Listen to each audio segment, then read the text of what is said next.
Welcome to day 2 of the Hamilton Lugar School's 6th Conference on America's Role in the World, and today's first panel on the 9/11 Commission and the next 4 years. It is our honor to welcome Congresswoman Jane Harman, President and CEO of the Woodrow Wilson International Center for Scholars. The Wilson Center joins the Hamilton Lugar School as a co-sponsor of this event.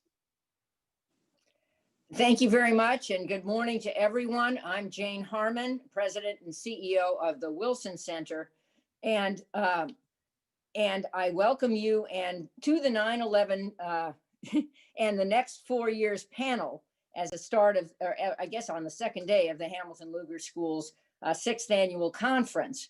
Nothing pleases me more than helping to honor a mentor, predecessor, and friend, Lee Hamilton.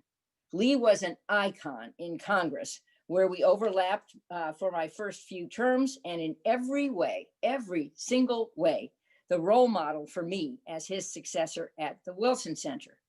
He and Nancy became good friends, and the center honored me and my late husband, Sidney, in 2005, along with Fred and Marlene Malik, before any of us had any real association with the Wilson Center.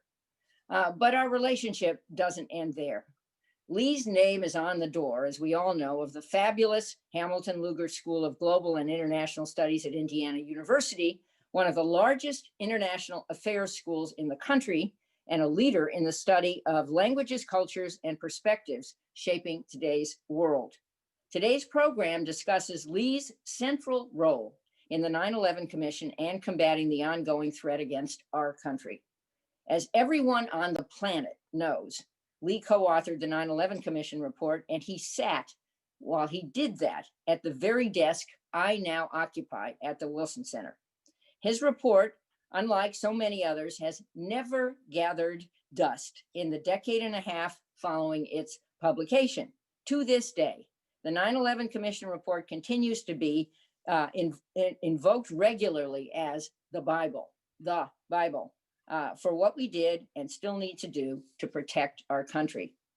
It is a too rare piece of bipartisanship, and certainly everyone on the commission, including Tim Romer, another former colleague in Congress who is on this panel, has never politicized it. We were just chatting about how some of us were involved in a recent venture on election integrity, which maybe is the only other experience that I know of recently that is totally bipartisan and not politicized. At any rate, in today's fractured politics, the luster that still adheres to the 9/11 Commission report is flat out astounding. The 9/11 Commission is responsible for many successes, including the formation of IRPTA, the Intelligence Reform Law. I can never get there, in which I was very proud to play a leading role in Congress. And while the Commission's other successes across the executive branch will be discussed today, there is one glaring failure to adopt one of its main recommendations, and that is the failure of Congress to reorganize in an effective way around the current and future threats we face. Those of us who served in Congress should be embarrassed. I surely am. The Wilson Center has been blessed by Lee, but also, I'm almost done, by the moderator of this panel, Robin Wright, whom we share with USIP, the U.S. Institute of Peace. Robin's emails, which I get directly, are amazing and frequent, and she tells me what I think about many current issues in the world. Having reported for more than 140 countries on 6 continents, she knows everything, and especially about Iran. Read her latest stuff. Robin is a highly decorated journalist, a longtime writer for The New Yorker, and former diplomatic correspondent for The Washington Post. She's also one of the country's foremost authorities on the Middle East, Islamic extremism, and political and military dynamics in the Muslim world. She is the recipient of several awards, including the UN Correspondents Association Gold Medal for coverage of international affairs and Journalist of the Year by the American Academy of Diplomacy. And on top of all that, she is the loveliest and most loyal friend. So with that, it is my delight to honor Lee again and again and again, and to turn this panel over to my dear friend, Robin Wright, who will do an amazing job moderating. Thank you, Jane. I'm humbled. Thank you very much. Welcome to everyone to this very important and timely panel. We have a dazzling array of panelists. Couldn't be better to talk about the most pressing issues faced by the world on the eve of a new president. I mean, can it get any more interesting? Because we have limited time, I am going to do very brief introductions of their incredible bios. I could spend the whole hour just reading their accomplishments. I'm going to do this in alphabetical order. James Clapper is the former director of national intelligence, the former director of the Defense Intelligence Agency. He's held several key positions in the US intelligence community and in the US military. He retired as a lieutenant general in the Air Force. Dan Coates is also a former director of national intelligence. He was a long-serving senator and congressman from Indiana. He was also the US ambassador to Germany. Juliette Kayyem is a professor at Harvard's John F. Kennedy School of Government. She served on the National Commission on Terrorism and was an assistant secretary at the Department of Homeland Security. She was also an advisor to the Attorney General. Ambassador Tim Romer is a former US member of Congress from Indiana who served on the 9/11 Commission. He was also the US ambassador to India. He is now executive director and strategic counselor at APCO Worldwide. So the common denominator, as you can see among all these people, is that they served on the 9/11 Commission or made US intelligence assessments or fashioned recommendations on national security and intelligence. And to all of you in our audience, congratulations on the Indiana football team. Someone who went to Michigan, I'm very envious. So let me begin with the first question to Director Clapper. We've now passed a generation, hard to believe, since 9/11. If you were DNI going into the new administration, what would you identify as the 4 or 5 biggest threats, whether by country or weapon or transnational trend to the US today? And let me just insert one kind of tagline. You were DNI as cyber war became much more visible and much more of a threat, even among lesser powers, not just the major powers. How worried are you about cyber and the US ability to counter it? If nuclear weapons were the danger of the second half of the 20th century, will cyber be the biggest threat to US interests in the first half of the 21st century? Go for it. Well, Robin, thanks for the question, as we used to say on the Hill. I think, of course, the new administration is going to have to deal with it, what I would call the hardy perennials, Russia, China, North Korea, and Iran. Russia, I think, is the biggest short-term threat from a nation-state perspective, but it is in long-term decline. And our greatest long-term threat, of course, I believe, is China, and we'll just have to do as we can with North Korea and Iran. With respect to cyber, and this is kind of big hand little map kind of response, but I think when you assess a threat, there's sort of 2 dimensions you have to consider: is capability and intent. And the entities which pose the greatest cyber threat to us are, of course, Russia and China. But as nation states, they have vulnerabilities, which they understand just as we do. So the entities which have the greatest capability probably have lesser intent because of they understand what our retaliatory capability it might be. Conversely, those entities which have the most malevolent intent, non-nation state entities, terrorists, etc., have lesser capability. Now, over time, the non-nation state entities, the capability in the cyber realm will, increase. But right now, I don't view that because I think there is a degree of mutual deterrence, not as sophisticated as the nuclear deterrence has evolved over 75 years or so. but there is an underlying deterrence. Now, in practical terms, day to day, probably the greater concern is hacktivists, criminals, etc., and of course, particularly in the case of China, espionage. But cyber in and of itself is not a threat. It is the use by actors of cyber or that domain. What I think is a greater concern, frankly, though, in a transnational context, which poses a threat to the entire planet, is climate change, which has huge national security, national and international implications. And if the globe doesn't get its arms around climate change, and soon, it kind of transcends all the others. Right now, I believe, not to be melodramatic about it, we're in a bad place with respect to climate change. The Earth is heating up, and sea level is rising at a far greater clip than many anticipated. And things that we don't pay a lot of attention to, like the availability of arable soil, the availability of food, water, and energy, I think are going to be real problems, not just for the United States, but for the globe. Very well put. And we're going to actually talk a little bit about climate later with Ambassador Romer. Thank you for that. So to Director Coates, you wrote in the New York Times recently about the dangers to democracy, and it was a very moving piece. You said, sowing salt in the earth of American democracy is a catastrophe well beyond simple defeat and a poison for generations. So let's step outside the United States and look at kind of the state of democracy around the world.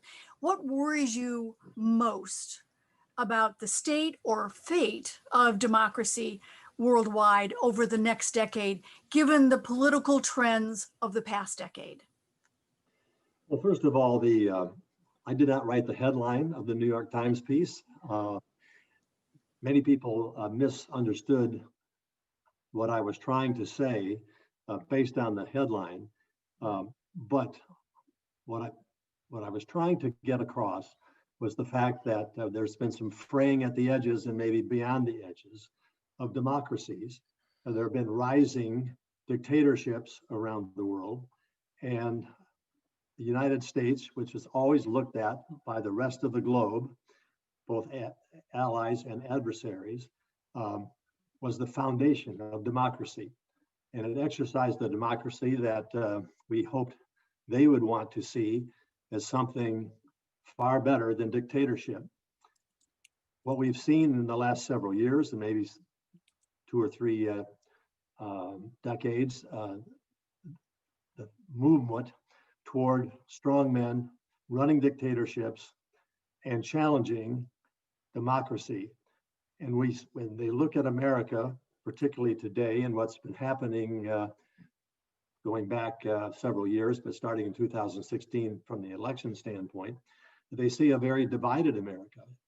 They see challenges to rights that were given to us in the Constitution, threats to that, and they see a divided nation that is not pointing the way to the future.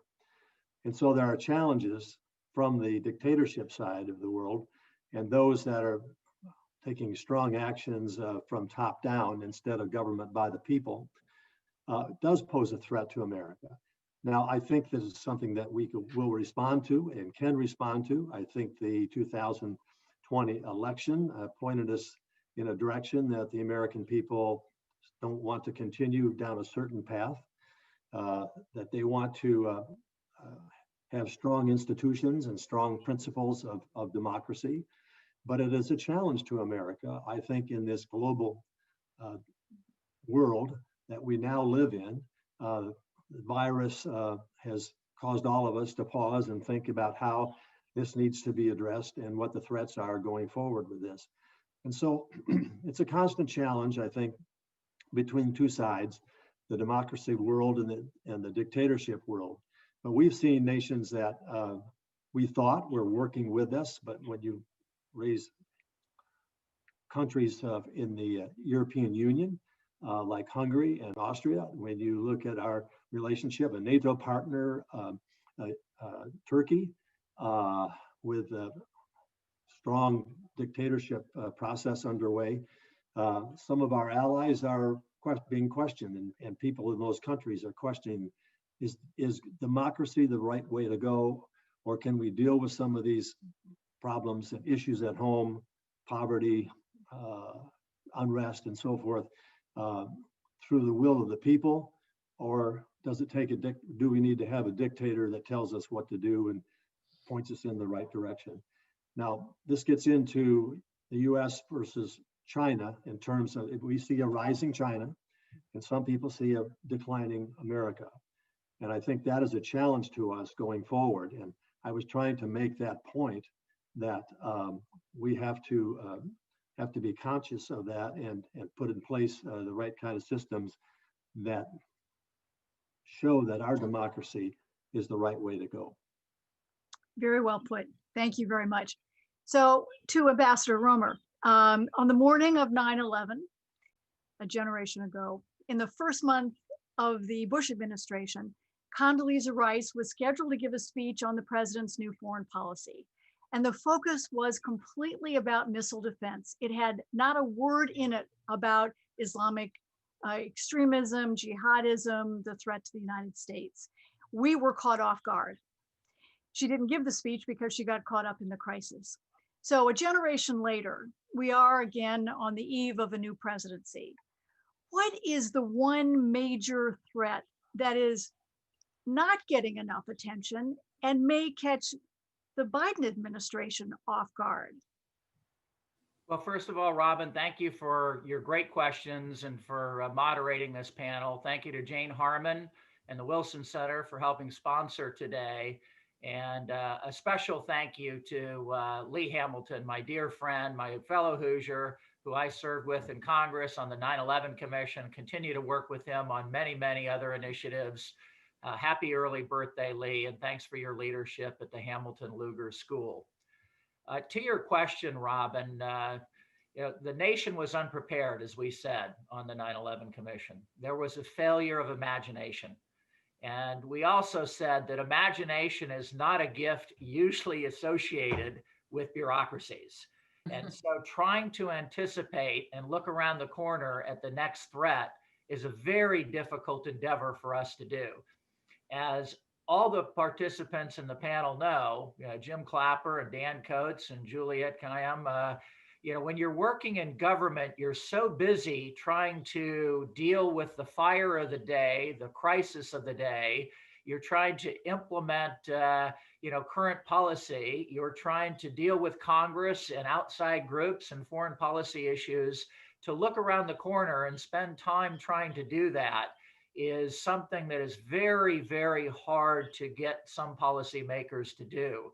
So your question, I think, is a very, very important one. What are some of the things that we need to try to look at? What would the Biden administration be thinking about now during the transition as the president-elect gets these presidential daily briefs and starts to better prepare his administration for this transition into governing? I think there are a couple things, Robin. One is something that I worry about. Maybe Juliet knows more about it, given her medical background and Homeland Security background, is the antibiotic resistance problem that could flare up in the future. That could really cause great difficulty, as we've seen with this current pandemic, in the medical arena, and particularly in poorer countries and less developed countries. Another thing that we need to pay more attention to, and Jim Clapper alluded to this, is COVID has accelerated, the pandemic has accelerated many, many other global trends in the world. And some of those are pushing more and more people into poverty out of the middle class. That can destabilize, particularly democracies, where we've seen a rise in populism around the world.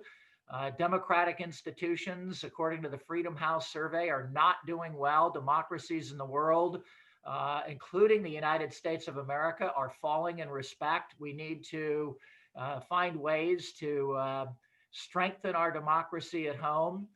And the other fallout from COVID are things like climate change, which I think the Biden administration is going to prioritize. What are the individual fallouts there, like water shortages?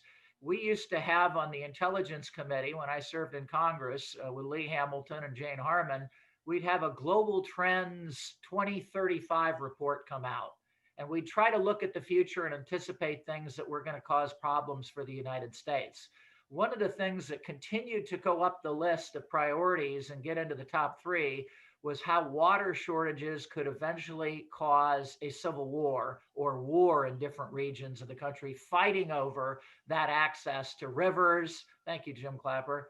To rivers and water sources, clean sources of drinking water for communities in places that I served as U.S. ambassador, like India. This is beginning to be more and more of an issue with Pakistan, who they already have, a sensitive relationship with. So, I guess I'd add just another one in. We tend to focus afterwards, after we've done something, on pandemics. Now we've gone through this pandemic. The intelligence community might, try to put more and more resources into the next pandemic. Maybe that's a good decision. I think there's no question we're going to have other pandemics that can come at us. But trying to make sure that we equalize our resources against all these different threats and don't go too hard into one while ignoring something like nuclear proliferation and terrorism that continues to be a threat to the U.S. with high risk if something bad should happen. Very well put. And it reminds me of the among foreign correspondents and diplomats, the rule of thumb is that diplomacy always gets overtaken by events on the ground, so that whatever your proactive agenda, sometimes you end up being reactive rather than proactive. So to Professor Khayyam, in the past generation, we've seen both the rise and fall of jihadi extremism. We saw the rise of ISIS, the fall of ISIS, but we've also seen the proliferation just generally across the world. ISIS is now as far south as Mozambique in Southern Africa. It's on 4, jihadist threats are now on at least 4 continents. Israel's longest war was not with the state. It was 34 days with Hezbollah. So looking ahead over the next decade, how is the threat that thundered into our lives so vividly on 9/11 going to be, how much of it is going to be a frontline issue? How often is it going to rear its head again? Well, thank you so much, Robin. And thank you to Jane and everyone from Indiana and the program. I'm really honored to be on with this panel. So thank you for the other panelists. It's quite an honor. And my friend, the Dean Lee, it is great to see you again. Last time I did this event, I got to be in Indiana. So now I am not. So let me just talk about a few things that I think to see, because I should say I come from the Homeland perspective and Homeland Defense perspective. So I'm a consumer of intelligence, of the kinds of things that Jim and Dan were doing, and then sort of assess resources and resource divisions. So you have the sort of tactical just issue of 10,000 fighters still around. So what is Western Europe and even the United States going to do with them? And there's 3 options, and they're all being played out in different ways. One is sort of don't ask, don't tell, a sort of forgiveness. You did something, but you weren't a key player, and you're wherever you end up, we don't have the resources or inclination to go after you. The second is, of course, a reintegration programs that you're seeing in Europe to try to stop radicalization or minimize the radicalization. And then the third is, of course, punishment for some of these 10,000 fighters, which you'll see played out, I think, over the next decade, including here. So that's the sort of, I think, where the ISIS threat goes, and it's not over. We're going to have, cases, as we've seen, of course, in Paris, or aligned with jihadism most recently. I think the thing that I'm looking at from the Homeland perspective is, of course, the similarities between the kind of radicalization that brought 9/11 and the kind of radicalization you're seeing now, which is, of course, just quoting the FBI, it is no longer the jihadism of 9/11. It's now a white supremacy as the biggest threat to Homeland Security. And for students watching, don't view them as distinct. There's this and then that. There's a common themes or tools that the terrorism threat challenges for the homeland. And those are, I mean, I'll just focus on two. So one is, of course, social media and platforms. So when you asked, you know, how does this thunder into us? Well, it's just different now. I don't believe in lone wolves. It's a misnomer. They have a community, and that community, whether it's Nazism or white supremacy or jihadism, is not alone. They are feeding off each other, sharing information, guiding each other, training each other, getting animated by each other in ways that we've seen the social media platforms have been reluctant or unable to conquer. I think the second common theme, which is really interesting because it kind of you know, makes them enemies, but nonetheless they both believe it, is known as the Great Replacement Theory in counterterrorism, which is or in terrorism, which is the idea that the pie, globally or nationally, is fixed, and so diversity, for example, in America, replaces the white power structure rather than complements it or even makes it better. And that is true of jihadism in terms of both for land, right? In other words, trying to, that people shall not live together. We need to own this land, or of course in the Israeli-Palestinian conflict. That Great Replacement Theory really animates our white supremacy here in the United States as well. As sort of shared, as a shared sentiment, even though you know, white supremacists, you know, the white supremacists in New Zealand was animated by it to go after New Zealanders in the mosque. And that theory, I think, is one of the biggest challenges in the United States, because as of about a decade ago, the United States became, for the first time, in, I think it was, I want to say it was about 2010, or the census determined that for the first time in American history, non-white US born babies outnumbered white US born babies. So now I'm going to go up, I'm going to fast forward to 2 generations. We will be a majority non-white citizen country by mid-century. And that is viewed, that is animates a lot of the white supremacy, which is very similar, I think, to the jihadism that you see. So that those similarities are, I think, what I'm looking at. I'll say one final thing about Homeland Security. We saw, you know, came out of 9/11, the National Commission on Terrorism, the 9/11 Commission recommending some focus on it, then the reforms of the intelligence agencies that Jim and Dan and Tim were so involved with, and then you sort of had its course correction in 2005. It had been focused on terrorism, 2005 being Hurricane Katrina, when it became an all hazards agency. So if you ask me looking forward, the one thing I look forward to in the new administration is another pivot from it being solely a border enforcement agency, which is what we've seen in the last 4 years, and really in terms of the focus of what Homeland Security was, to one that actually begins to rethink and refocus on jihadism, on radicalization, on climate change, and of course on pandemics. Thank you, Juliet. So back to Director Clapper. You have been so outspoken and so eloquent about the threat from Russia. Looking ahead over the next decade, how much of a threat will Vladimir Putin's Russia be? He's going to be around now for, you know, potentially a very long time. How much of a threat to us as a nation, and just as importantly, to our national interests around the world, given that Russia over the past 4 years has been penetrating deeper and deeper into Europe, the Middle East, and North Africa. So game it out for us. How does this play out?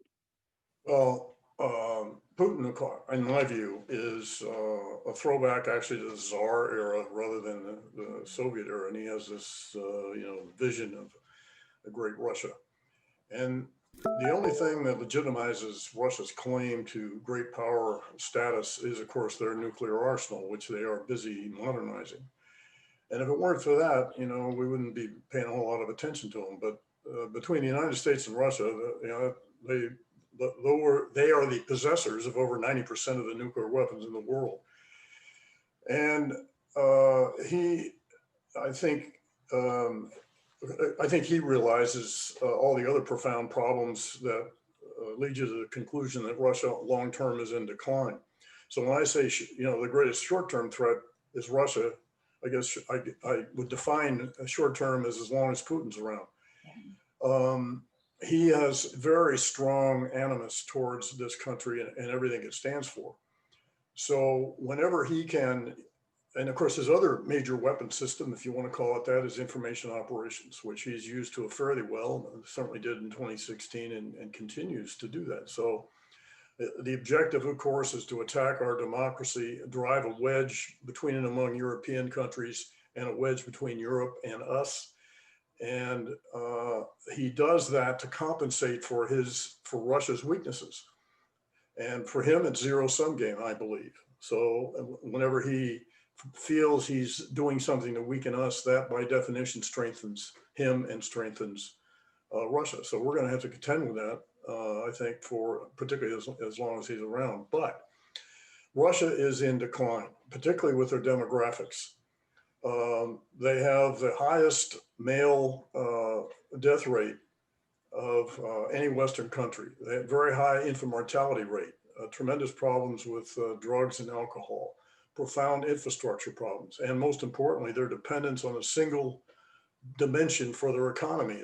That is what they can dig out of the ground, mainly oil. So their economy rises and falls depending on the vagaries of the price of oil. And I think he understands all that. And so what he does to try to compensate for it is to sustain a very large and capable nuclear arsenal. So Russia, by that definition, is the greatest existential threat to the United States from a nation state. And so we're going to have to deal with that for as long as he's around. But again, I conclude by saying the long-term threat is China. It's an interesting point. I was in Russia just on the eve of the last election for Putin. And despite the way, Moscow has been transformed and how modern and glitzy it seems in parts, that you really feel the frailty of Russia and how vulnerable it is for all the bluster. So I think your remarks are very, very timely. Just to add to that, just to make the point and put Russia's economy in perspective, particularly in relation to China. Russia's economy is about the same size as Australia's. Australia has a population of about 26 or 27 million people. Russia has a population of about 145 million. So they're dwarfed by many other countries. And that, I think it illustrates, among other that and their demographics, it illustrates the long-term weakness of Russia and its decline. Indeed, I think it's comparable to Italy's economy, and Italy's economy is deeply troubled. Back to Director Coates.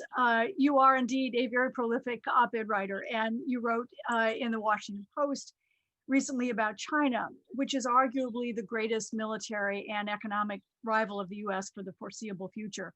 The headline was, "There's no Cold War with China, and if there were, we couldn't win." A pretty stunning headline. So how, looking over the next decade or two, are the challenges from China likely to impact our security, our economic strength, and our place in the world? Well, if prolific means getting two op-eds, one in the New York Times and one in the Washington Post, that is my definition of prolific in terms of I've only submitted those two, so I don't know if it qualifies. I'm not even sure what the next one would be, which article it would be, and if there is one. But let me say this in answer to this question about China, and we are not getting into a shouldn't get into a Cold War. Just following what Jim Clapper said, yes, that our Cold War with Russia is not completely, but significantly different than our competition with China. It's not two nuclear states standing off against each other in all those years with this Cold War with Russia in terms of how we dealt with them. We were not economic interaction, didn't have any economic interaction or very little and so are the two military countries with a standoff, weapons of mass destruction, tit for tat, and so forth and so on. What I was trying to say there is that with China, we have to understand that China is on the rise. They are an economic competitor with us. They are, through their One Belt, One Road system, taking property positions and adding military to it in some cases in strategic places around the world. Their military has significantly increased its capabilities. Their economic positions continue to grow in a very significant way. But we are very dependent with each other relative to trade. We are certainly in a better relationship, in a different relationship with China than we are with Russia. If you just take a look at the trade situation, we are working through this. We've been through a trade war, but it doesn't need to be called a war. The new Biden administration probably will make some differences in terms of how we go forward on that. With the Jim Clapper talked about the climate change. We have an interest with the Paris Accord coming with the new Biden administration. We have to understand that China is a major contributor to carbon emissions. And the Paris Accord says China doesn't have to do anything about that until 2030. That simply is not going to be helpful in trying to deal with climate change.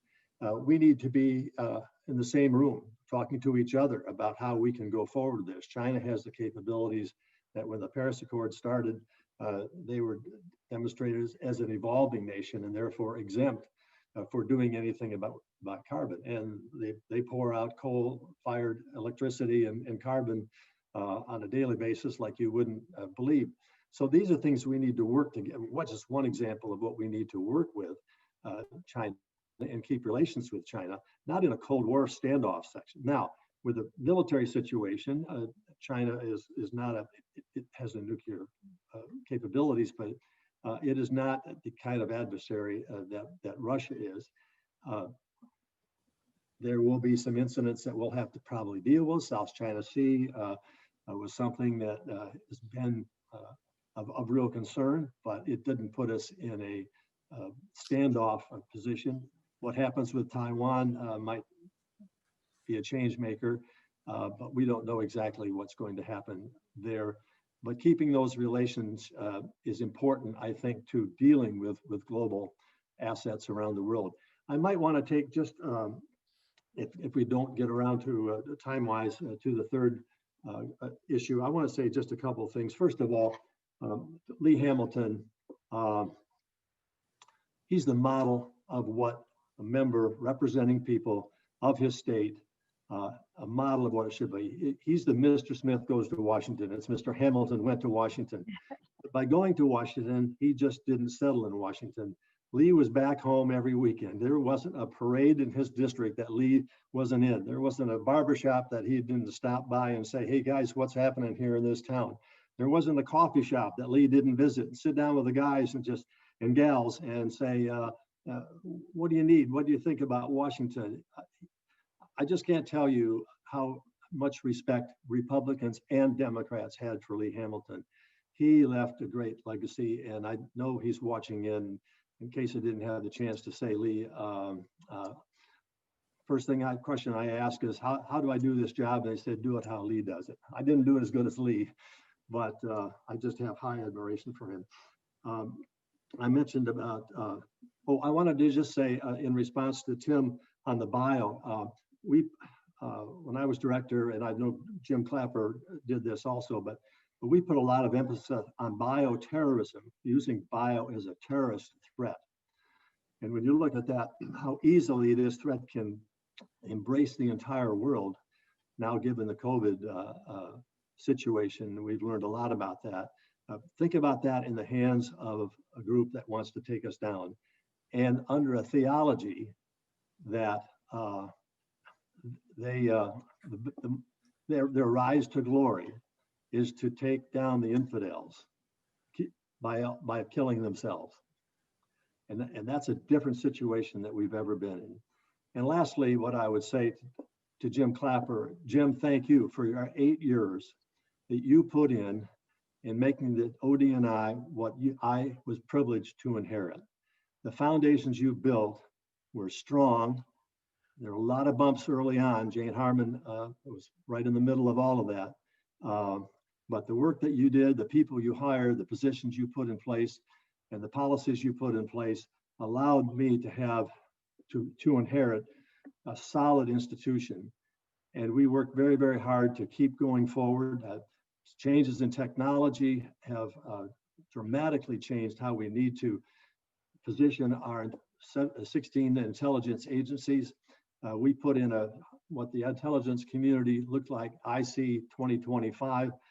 Sue Gordon, who you know, and Stephanie and others have played a role in all of this, but I just can't thank you enough for all that you did. And you built a wonderful foundation for me to lead in the 2.5 years that I was there. Can I just thanks, Dan. I appreciate that. That's a great honor. I'm touched and humbled. Thank you. I am really inspired that there's such collegiality among Republicans and Democrats on this panel, and oh, that America could only be so great. So let me turn on that question to Juliet. You wrote in The Atlantic about America's declining standing in the world. Whoever is in the White House, the reality is that the world has more power centers than ever before.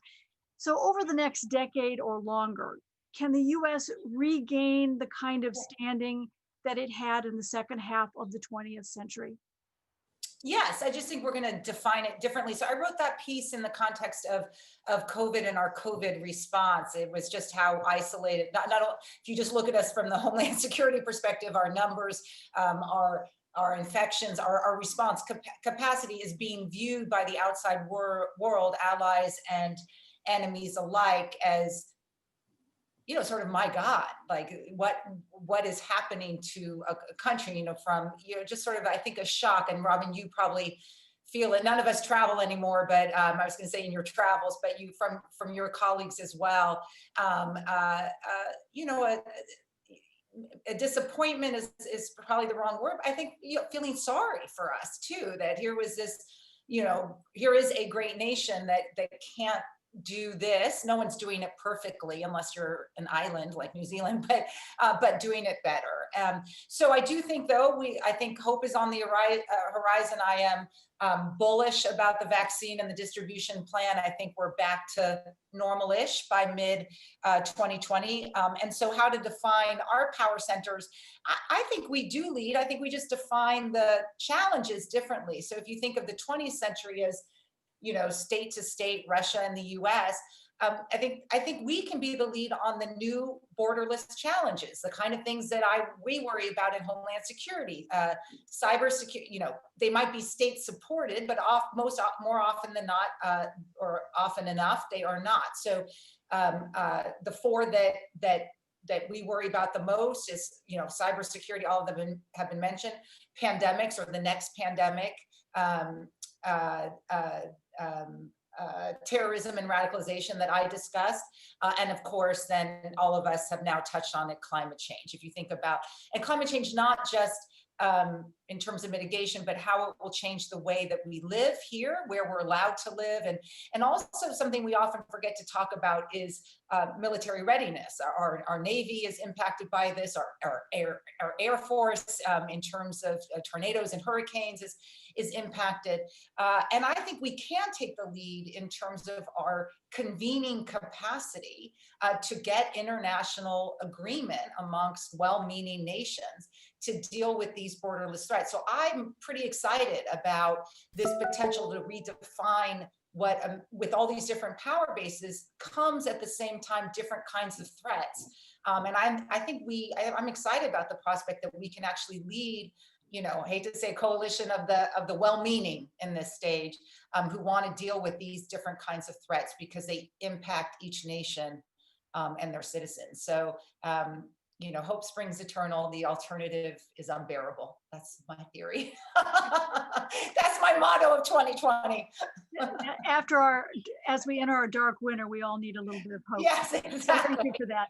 So Ambassador Romer, you were ambassador to India, which has suffered, like China, some really horrendous daily living challenges with smog and pollution, carbon emissions, and so forth. President Biden intends to rejoin the Paris Climate Accord as one of his first acts in foreign policy. But what else does the United States have to do over the next 4 years to deal with this myriad problems that we are seeing, whether it's with the increase in wildfires in our own West or the tropical storms in the South? What more do we have to do as leaders on this issue now that we're back in the game? What specifics can you recommend? Well, great question, Robin. And let me first come back to something that Dan Coates and Jim Clapper were talking about, and that's leadership at the DNI. Having helped write the legislation to create the Director of National Intelligence position while I served on the 9/11 Commission, a couple of things we really stressed that would make that position successful. We hoped that would have budgetary power because Washington responds to money and money alone and budgets. We hoped that would have fire and hire possibilities and potential so that you could make long-term decisions to move people around. But we also stress things like that person needs to stay in the job, not for 6 months or a year, but for a long period of time to really stabilize the position, have a good relationship with the Defense Department and the White House, and implement and execute on things. And I want to give compliments to both Jim Clapper and Dan Coates and be bipartisan about this. Jim really stabilized the position after having a lot of turnover there. He did an extraordinarily good job bringing his experience from the Defense Department to create trust between DOD and the DNI. And Dan Coates, of course, his experience in Congress and as an ambassador, he didn't politicize the DNI. He didn't try to politicize information at the DNI. He took it right up the middle and tried to help with policy. So we've had two very respected leaders in that position, something the 9/11 Commission said was essential for that to get off the ground and start to be effective in coordinating the 16 or 17 different disparate intelligence agencies that DNI was supposed to provide leadership and strategy and budgetary authority for. To your question about climate change, the United States needs to do several things coming forward. One, it's not enough to join the Paris Accord. We need to show leadership at home that we're really acting on this and we're implementing things to make a difference. We're leading the world, not China saying they're going to set ambitious goals by 2060 and probably not achieve them. We need a domestic agenda to put forward under the Biden administration that actually, as Jake Sullivan and other people are talking about, creates a middle-class foreign policy and climate change policy that creates jobs and opportunities in the United States and strengthens us for our long-term relationship with China. Secondly, Robin, we need as diplomats to do this differently. We can't have our highest diplomats come into countries like India and pound the podium and say, you guys must do the following things here in India to abide by climate change standards. That backfires on us. That is the United States coming in and dictating to other countries what they should be doing. We don't like that when it happens here. I found in India, it was much more effective to go and have private meetings, travel in India, see what's going on there, that pollution is killing children. It's increasing the asthma rates. It's increasing the cost to the government for healthcare, and talking to the Indians about recognizing this problem. What can they do internally and with the United States to address the rising costs on their society about this problem? And they're much more willing to act and cooperate with us when they see it in their interests. Mr. Modi is also very keen to work on this issue. He sees some of the long-term benefits, both for the economy and for the health of the Indian people. And lastly, I just make the point that while we've heard a lot of emphasis on this panel about China and Russia, those are two critically important countries, I would encourage the Biden administration to also look beyond that. There's an article in this morning's Financial Times that Biden might create a czar to Asia. Now, I don't know that czars ever work, but continuing this pivot to Asia for the United States and emphasizing countries like India and our powerful democratic relationship with them, Indonesia, Japan, South Korea, Australia. We've created a quad with Australia, Japan, India, and the United States on the Indo-Pacific to counter some of China's rising power in the South China Sea and the Indo-Pacific. Those types of relationships, rather than big multilateral ones, when we can focus on 3 or 4 countries and implement and execute on defense and strategic geopolitical convergence on those issues, we have a chance to make a difference in a 4-year term and actually, start to change things. So, this folds into, I think, the Biden administration's emphasis to revitalize American alliances around the world. Don't just focus on Russia and China. Look at some of these other alliances that can truly strengthen democracy, our geopolitical interests in the world, and our strength at home, and explaining to people where I'm from in Indiana that foreign policy and defense policy matters to people in America. And here's why. Here's why we're changing things. Here's why we're focusing on our domestic economy to make us more powerful in the world at large. Well, you 4 have done so very much in helping educate Americans on these pivotal issues. We only have a few minutes left, and I do have to take questions from the audience, and I have one, and I open it up to whoever wants to answer it. This is from Alex Masick. He asks, what is the largest threat that the United States faces from Iran, whether it's the development of nuclear weapons or its close relationship with Russia or something else? Who would like to tackle that? Jim? Well, I'll start if you like. Sure. I think, first, Iran does not pose an existential threat to the United States. It is a regional threat, no question about it. And for me, the primary concern is their support to other groups like Hezbollah and people like that, and particularly their missile program. So I think they pose a major threat in the region. They are a source of instability in the region, but they don't pose an existential threat to the United States. I think they have, they're using, somebody may take issue with this, but I think they're using the nuclear business as a form of leverage. I don't really think they're seriously committed to a bomb or a nuclear weapon. I mean, the Ayatollah has long eschewed that. I do think they do it to get attention and leverage, particularly given their extremist economic situation. Juliet, did you want to weigh in on that? The Biden administration has said it's going to rejoin the nuclear deal that the Obama administration signed, as did 5 other major powers in 2015.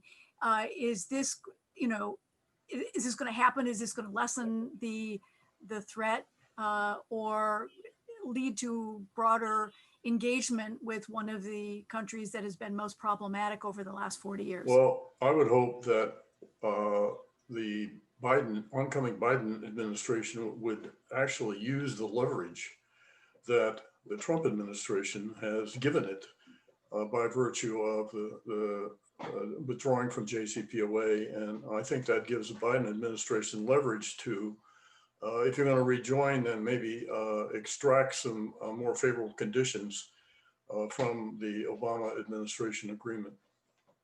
I agree with that. I mean, I think that's right. I think the harder issue in some ways is going to be with the allies, with our allies. Is just there's just a reliability issue that the Biden administration is going to have to deal with, is sort of with our allies, which I think is the legacy of the Iranian deal withdrawal, because as Jim says, I think we can relatively easily get back in, if not get back in better. But I do worry about that reliability issue, which has been challenged in intelligence and in law enforcement and in all sorts of areas. When you say allies, I think you need to help the students understand you're talking about Israel and Saudi Arabia, basically. And also the Europeans. I mean, I think Well, that it's they're, yeah, and the P5 P5, yeah, construct, exactly. as well. Yeah, well, I think they're all willing to see some kind of deal. It's whether, this is where the deal really divided our allies, those who were pro or those who are against, and those who are against are really against any kind of deal with the current theocracy. Yeah. So I might just, if I could just add one Sure. thing to what was said there. There's some things happening right now, which we are reading about and hearing about on the news relative to incidents that are happening in Iran. an assassination, you mean? Well, and a whole number of things there. And in terms of, I think we have to, at the immediate time here, think about how this could go wrong, potentially go wrong, and have an impact in terms of just simply saying, okay, let's just reopen the idea of the JCPOA. We might need to make some changes to it and see if we can negotiate with Iran. Right now, I think we have to be careful of what is happening there that could trigger something and light a fire that would change the dynamic of all of this. So that's sort of at the immediate situation as we're looking at it. But clearly, there have been attacks against Iran that they might want to seek revenge in one way or another. And if it gets out of hand, and with the turmoil in the Middle East, potential turmoil in the Middle East, we have to be careful about that. Yeah. Yes, every administration is, for many administrations now, has wanted to shift away gradually or as much as possible from the Middle East to Asia, and keeps getting sucked back into the crises of the Middle East. And of course, on the Iran deal, one of the interesting things is we're trying to re-engage with Iran as it goes into its own presidential election in a country where it has term limits, and they're going into we're never on the same page at the same time with nations. There was a brief window, and the question is, in the matter of a couple of months, can the Biden administration get us back engaged again so we can at least stabilize it and open the way for something down the road? So Tim and Ambassador Raymer and Director Coates, one last question is from, and we have to be very brief because we've only got a couple of minutes left. How do you view the future of American intelligence services, especially in regards to our influence in developing democracies or current authoritarian regimes? And this is our last question. Well, I'll let Jim start, and then I'll just add a sentence or two to it. And anybody else who wants to pull in. Jim, go ahead. Tim? Oh, you want me to go first? Yeah. Well, on the 9/11 Commission, we talked about trying to recruit diversity, both at the CIA, the FBI, and have the DNI drive a lot of that through the different agencies. People who don't look like me necessarily, people who speak many languages, people who have come from different cultures, people who can easily fit into different cultures. And our human intelligence capabilities can't continue to erode as they had previous to 9/11 in this area, and our over-reliance on electronic and other types of intelligence capabilities. So the human capability is something we greatly stressed that was not having enough attention paid to in terms of the diversity and recruitment and training and promotion, both in places like the FBI and the CIA. And hopefully, we continue to go in a more positive direction there. I think also, Robin, just briefly, the government needs to get more flexible. We're seeing all kinds of changes from COVID in the private sector in terms of flexibility. We can't just recruit new young people into these services and expect them to be in government service for 40 years. We have to see them come in for a while, bring their technological capabilities and their expertise, and then maybe go into the private sector, learn more things, come back into government service, and not have that be so difficult to do as it currently is. If I could just add, Tim, to that, the intelligence community has been through a rough patch here, and it needs to be reformed, not reformed, but rebuilt in a way that the confidence level between the intelligence community and the executive branch and Congress is restored to the best way we can restore that. So we have confidence in each other and confidence in that the intelligence agency has enormous capabilities, and that if it's integrated properly, it's absolutely essential to be provided to our policymakers. We've had some tough things to go through here in the last couple of years or more, but we have the capabilities to get back to what the intelligence community is best at, and we're the best in the world, and we can always be the best in the world, but we need to have that coordination and cooperation between the branches of government. Unfortunately, we've run out of time. This has been an exceptional and a candid conversation, very helpful in kind of thinking through what happens next. I want to thank Jim Clapper and Dan Coates and Tim Romer and Julia KM. And I want most of all to thank Lee Hamilton for his incredible thoughtfulness and generosity and collegiality throughout his life. I remember when I was at the Wilson Center, every day he had a table where anyone at lunchtime, where anyone could join him, the interns, the library staff, the fellows, and one of the most meaningful experiences of my life on a political note was sitting with him on the day of the election in 2016 and talking about American elections and what it's like to run and what it takes. And he's just an exceptional human being who's had an imprint on so many people's lives. So we all wish you the happiest birthday, and we all send many thanks for everything you've done for the nation and for us as individuals. So thank you all for participating, and happy birthday, Lee. Yes. We love you, Lee. Happy birthday. Thank you, Happy Lee. birthday.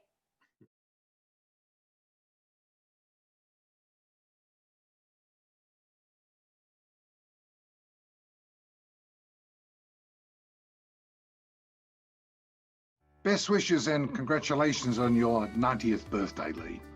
It has truly been an enormous honor to have you on the faculty at Indiana University and as the co-namesake of the Hamilton Lugar School of Global and International Studies. On behalf of all of us at IU, I want to wish you again a very happy birthday and to express our deepest appreciation for your enormously distinguished service to our state and our nation. Congressman Hamilton, all of Indiana University Bloomington wishes you the happiest of birthdays. The world has never needed your wisdom, presence, or spirit more. Your commitment to bipartisanship and the wise and honest ways in which you've carried out and continue to carry out your duties are an absolute model for our students and for me personally. You show them in word and deed what it takes to be a thinking citizen of a great democracy. Thank you for serving with such integrity and distinction. Come in. Thank you Hi, for hello. showing each new generation how to Hi, breathe Steve, it's Lee. fresh life into the conversations that self-governance requires. And thank you for sharing your wonderful self with our university. Happy birthday, Lee. Hi, I'm very proud to join with the Indiana University community to wish Lee Hamilton a very, very happy birthday. Lee, I just want to thank you for three things. One, serving on the 9/11 Commission, you taught us all about working across the aisle effectively to get laws passed and put our country in a more secure position. Thank you for that lesson. Secondly, you got involved in my Democratic primary when there were a lot of other candidates in the field and taught me to get involved in a good fight, even though you use capital and it can be costly at times. I hope you don't regret that decision. Thank you for that lesson. And thirdly, you taught me, and serving with you in Congress, to put country before party and put our Indiana interests front and center to help our citizens. So thank you for these lessons. wish you a very happy birthday. We love you, and Godspeed. Happy birthday, Congressman Hamilton. Working for you the past 3 years has been the greatest honor of my college career. You've been an incredible mentor to me, and I'm so grateful for your kindness, your encouragement, your wisdom, and your sense of humor. Happy birthday, Lee. I wish you all the best. It was an honor working for you, and I'm grateful for all you did for me to get me out of prison. What a wonderful opportunity to salute you, Lee, for your extraordinary leadership and wisdom on foreign affairs and your strong commitment to meaningful oversight hearings, forcing successive administrations to articulate policy. We on the staff learned so much from you, and we had fun too.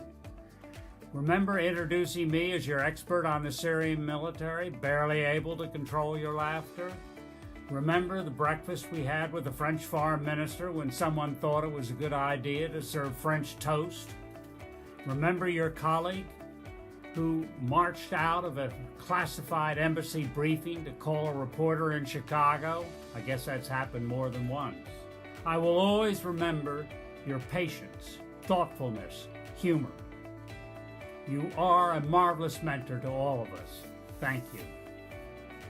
Hi, Lee. Happy 90th birthday. As you may have noticed, we've had a touch of excitement around these parts the last 4 years.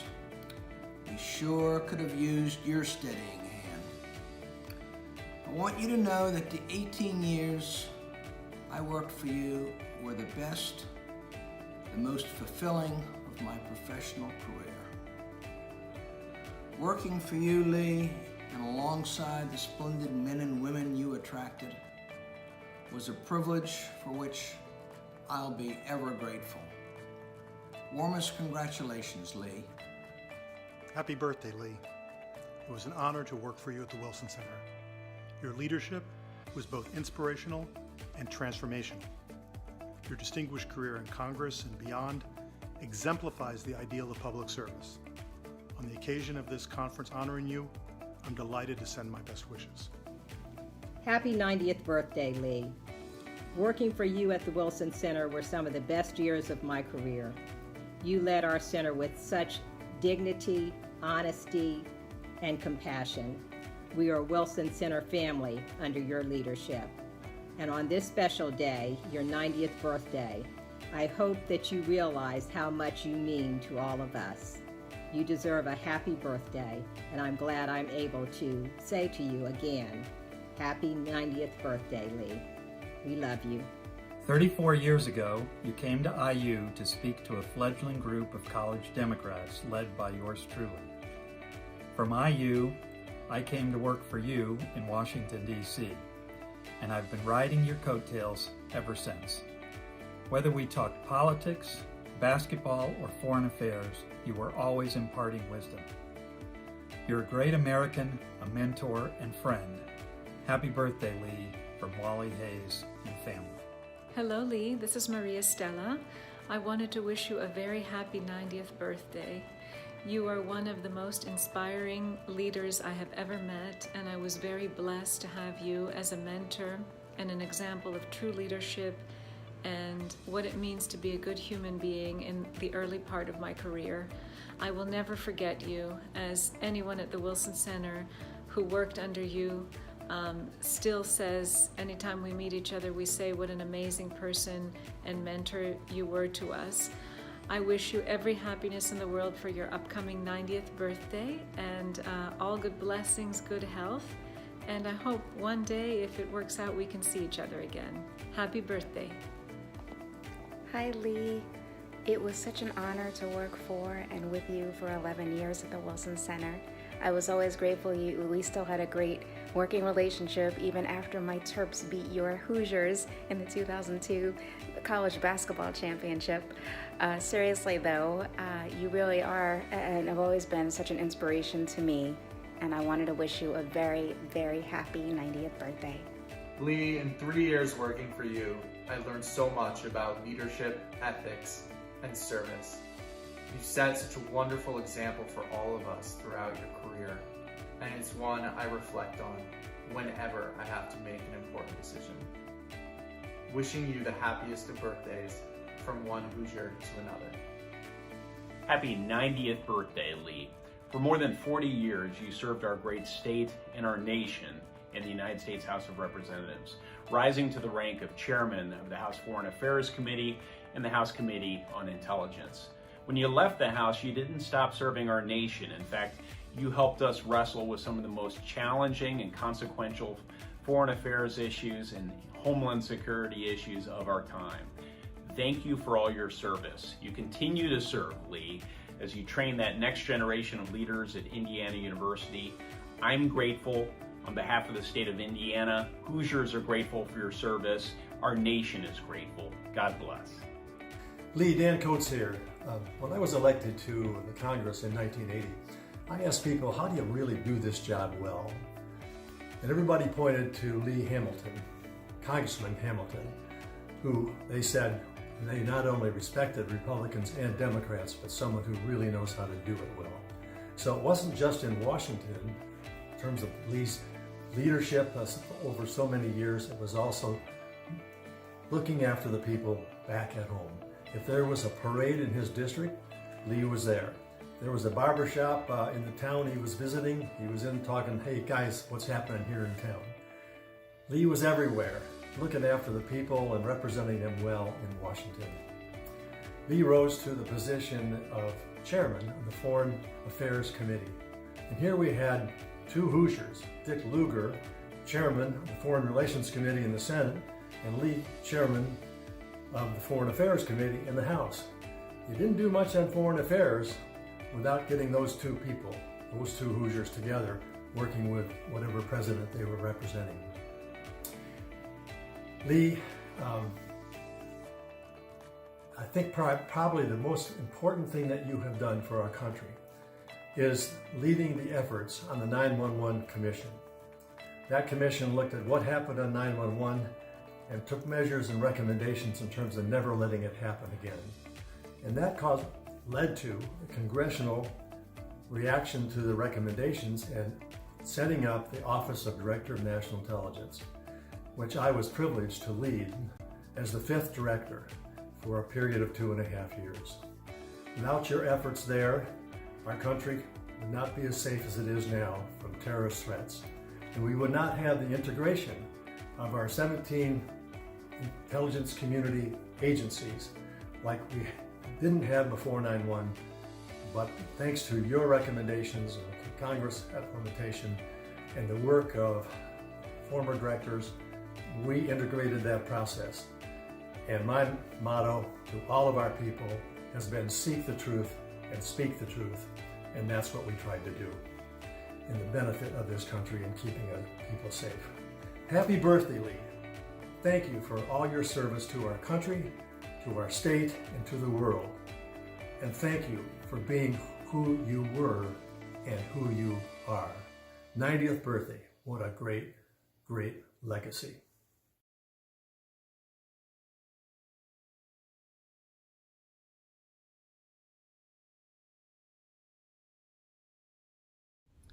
Good morning, everyone. Welcome to the Hamilton Lugar School. It's an honor to welcome Judy Woodruff and to present her with the Lee H. Hamilton Public Service Award on behalf of our partners at IU's Center on Representative Government and the Media School. Judy Woodruff is a giant in the field of broadcast journalism. As anchor and managing editor of the PBS Newshour, she sets the standard for analytical, civic-minded, and determined reporting at a time when it's never been more important or more challenging. Judy Woodruff has reported on many of the most consequential events of our times, from the 9/11 attacks to the wars in Afghanistan and Iraq, and very movingly on the pandemic. She's covered the White House and presidential elections and moderated presidential debates. She's a mentor to young journalists through her work with the International Women's Media Foundation. Previous recipients of this prestigious award include Ms. Woodruff's former colleague, the late Jim Lehrer, and David Sanger, Maggie Haberman, Bill Whitaker, and other leaders in the field. Judy Woodruff, Congratulations again on this award. She'll moderate a conversation with former Secretary of State Madeleine Albright, my former boss. It was while traveling with the Secretary that I met my future wife, Elaine Monahan, then the Reuters State Department correspondent, and now on the faculty of the Media School. Madam Secretary, we're thrilled you could join us. And they will be joined by former National Security Advisor for President George W. Bush, Stephen Hadley. He and the Secretary often share the stage and work together on foreign policy projects, just one example of his trademark collegiality and bipartisanship. Thanks to all three for joining us today. Introducing the panel is Monet Gorbani, MA student at the Hamilton Lugar School. She's a Pickering Fellow, awarded by the State Department to prepare rising leaders for the Foreign Service. The Pickering and Rangel Fellows Book Club is a co-sponsor of this event, and I know many of the fellows are watching and that they will be sending in terrific questions. Now, Monet, over to you. Thank you, Dean Feinstein, and good morning. My name is Monet Gorbani, and I'm a master's student at the Hamilton Lugar School, studying international affairs and Russian with a regional focus on Central Asia.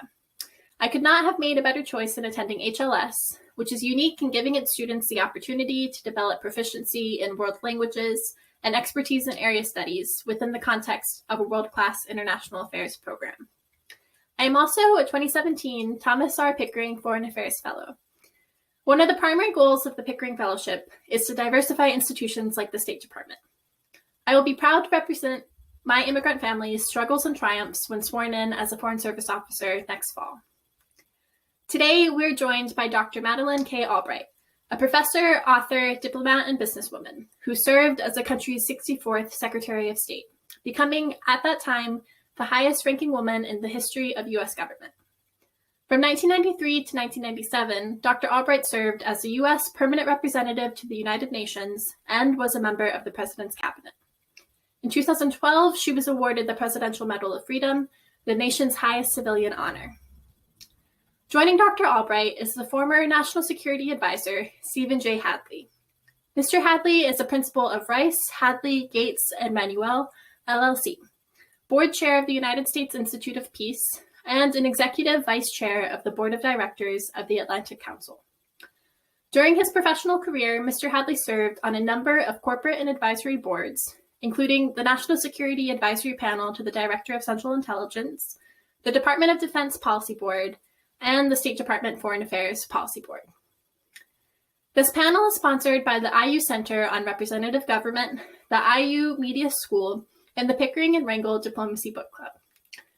Thanks to each of these groups for helping to make this conversation possible.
Well, first of all, it's wonderful to be on this program with you, Judy, and my very good friend, Steve, in honor of Lee Hamilton, who really is all the things that you have said and other people say about him. And we will have a lot of opportunities to repeat and enlarge on those comments, because he is the most fantastic and real person that we all know in so many ways.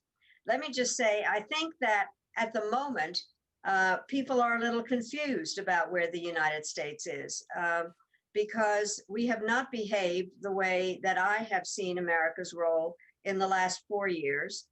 America has been absent, and that has been very visible in terms of kind of thinking about what America's role should be.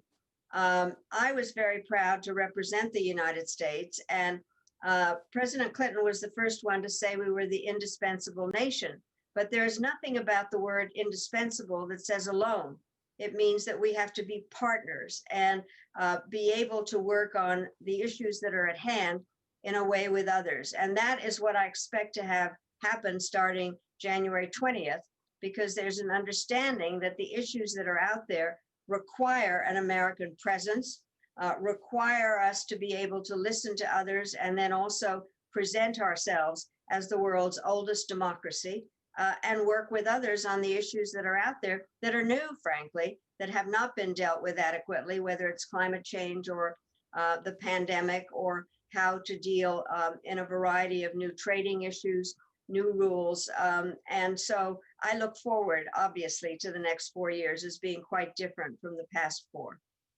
Steve Hadley, how do you see America's place in the world right now? Well, I agree with Madeleine that we have an important role to play. I think that what has been lost is the connection between what happens in the world and what happens here at home. And I think the phenomenon you've seen with beginning in 2016 was a number of Americans who felt they had been victimized by globalization. They were threatened by immigration. They thought their politicians and the elites weren't listening to them. And they thought that America's role in the world was all cost and no benefit for the United States and for the American people. And I think what we've got to do is reconnect the American people to America's role in the world, show how it benefits them from a standpoint of prosperity and security. But I also think we're going to have to address some of these problems and some of these grievances here at home. We've got work to do in terms of solving some of our own social problems, show that our politics can work, getting our economy back in order to produce inclusive growth. If we do those things, I think it'll give the American people confidence, and they will be willing to hear an argument once again about why American leadership in the world is very much in America's interest. It will also, at the same time, give us a strong platform from which to lead effectively in the world. But we've got the link between the domestic and the international is closer now than probably it's ever been. And we need to address both aspects of the problem. So I want to ask both of you about what is coming. But the first thing I'd like to do is ask you both to comment briefly on the team that Joe Biden has announced. His choice for Secretary of State, Tony Blinken, his choice for National Security Advisor, Jake Sullivan, and the others. We don't know his proposed nominee for defense yet. We're waiting on that. But what do you make of it so far, briefly, Madeleine? Secretary Albright? Well, I think that it's a very good team in terms of their experience, their knowledge, their capability of dealing with some of the issues that have come up. And by the way, I fully agree with Steve in terms of the importance of the domestic agenda, which is why in talking about the team, it is important to look at the other parts, particularly of the economic team that was announced, and others that are being talked about, because all the people are the kind that have also political experience in understanding the interaction of domestic and foreign policy. And interestingly enough, most of them, many of the foreign policy team are people that worked with Senator Biden at a time that executive legislative relations were key to a lot of activity. And so they understand that relationship. And so I am very obviously positive about the team. By the way, I just would like to say I'm not speaking for the team.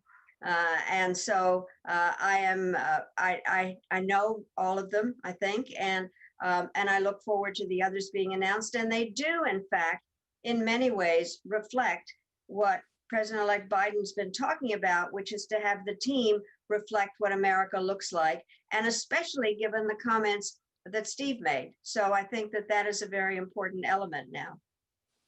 Steve, what is your observation about this team? And if you could, I mean, if you would, there's a lot of conversation right now about how much emphasis there should be on diversity in this team. We haven't heard who the defense secretary pick is yet, but clearly that's part of the conversation. Weigh in on that. I agree with Madeleine. I think it's a very good team. Some people say it's the revisiting of the Obama team. I think it misses the point. These are all people who have a strong personal relationship and experience working with and for President-elect Biden. They are his team, and that's the most important thing. Secondly, I think they are a team. These are a group of people who know one another, have worked together, respect one another, and will be able to resist the pressures that occur once you get in office. You know, the bureaucracies that these people had have a tendency to sort of try to pit the leaders against one another. It's a very destructive thing. And I think these group of people, because of their relationships and experience working with one another, can resist that. I think you can have diversity and competence and a team that is cohesive and that has the confidence of the president. And that's what they should be striving for. Secretary Albright, You're not going to call me that, are you? All right. All right, I'll call you Secretary Madeleine Albright. How about that? But what do you see as the biggest headache for this administration? There's so much, we're going to be talking, I want to ask you about the Middle East, of course, about China, Russia, and anything else, climate for sure. But what do you think is going to be occupying most of their time over the next 4 years? Well, I do think that most of it will be spent in many ways of what Steve said of making foreign policy less foreign and explaining the domestic roots of it. And I do think that being that we are in the center of America, thanks to Zoom and Indiana, and understanding how foreign policy does have to be explained everywhere. I used to love, when I was in office, I did travels with Maddie. And I really did very much try to make foreign policy less foreign in that way. So I do think that's going to be important. But at the same time, it has to make clear to our foreign partners that we understand their domestic policies and how they operate. And so need to have a much larger view. I think we are going to be dealing with every conceivable issue. And I do think that we need to discuss how, in fact, the new administration is going to deal with an awful lot of the technological innovations that have taken place, and how public diplomacy works, and what the role of information is, and how generally that we are in a new era. As has been mentioned, I do teach and I talk about to my students about the fact that it's not going to be status quo ante.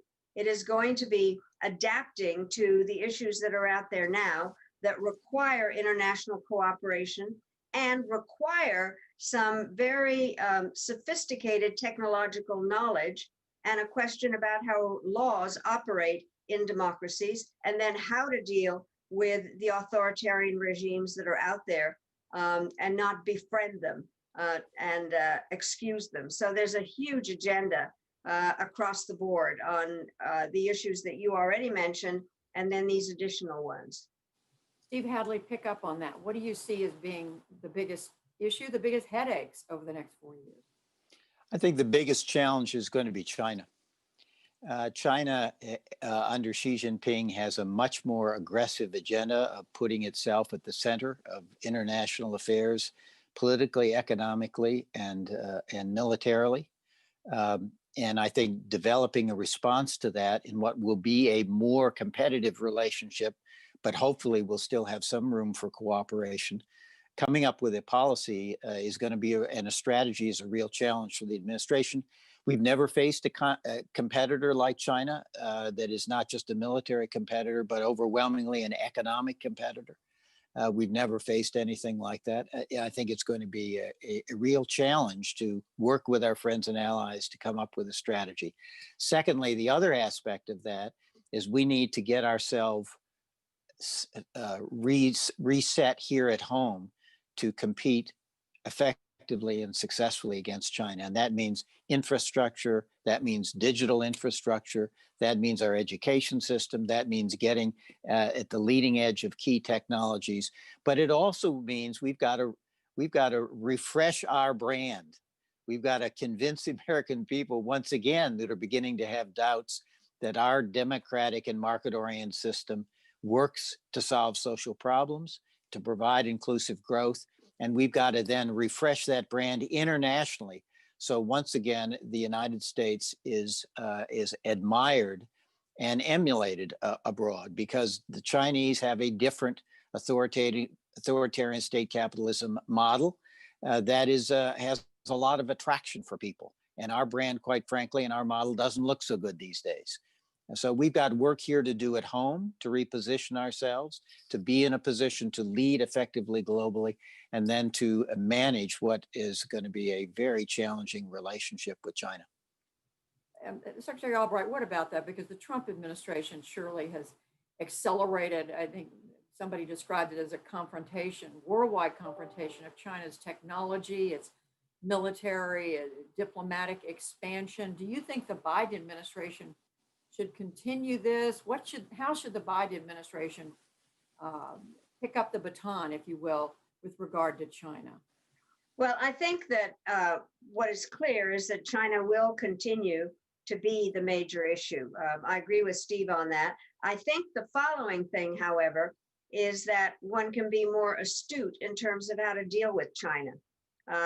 And so rather than just having a completely dysfunctional relationship and yelling at them all the time, that there are other tools that can be used. They are an adversary, there's no question. Some of the things that they're doing in the South China Sea is threatens our sea lanes, any number of different norms that we have lived with.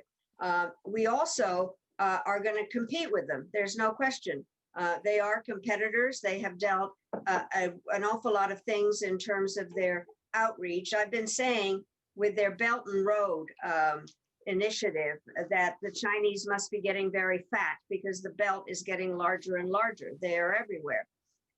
And so we are going to have to compete. And I think that the points that Steve made are very important in terms of our competitive aspect on that. And then finally, we are going to have to find areas where we can cooperate. We can't do climate change without cooperation with the Chinese, or we are going to have to work with them how not to have another pandemic like this, and on nuclear proliferation and any number of other larger issues. And so this is the art of statecraft, is you're able to do more than one thing. But I do think that they are everywhere at the moment. There is some discussion about whether we should have an industrial policy where we become more competitive, where we have more of an all-of-government approach in terms of how we deal with the Chinese. But a point that I think needs to be raised is that just in the last couple of weeks, there is a new trade agreement, which is a new acronym that I can't remember, in terms of a huge number of countries in Asia, including China, and trade agreements, and we are not a part of it. And I think that that is one of the things that we're going to have to think about, what role we play. And then we need to, and I think Steve and I have been in so many task forces now or groupings where China is the main subject. And one of the other parts of it is how we speak about ourselves in terms of our human rights policy, vis-a-vis what's happening to the Uyghurs, a Muslim population within China that is being punished. Hong Kong, where the agreements that were made, by the way, I was in Hong Kong for the turnover in '97, and there were a lot of agreements that were made that are not being lived up to. And then, of course, Taiwan. So it is a sectional kind of relationship that has to be dealt with in a sophisticated way. And I am sure that the Biden administration will continue to be very straight about what needs to be done, and then add a lot in terms of what needs to be done on the human rights platform.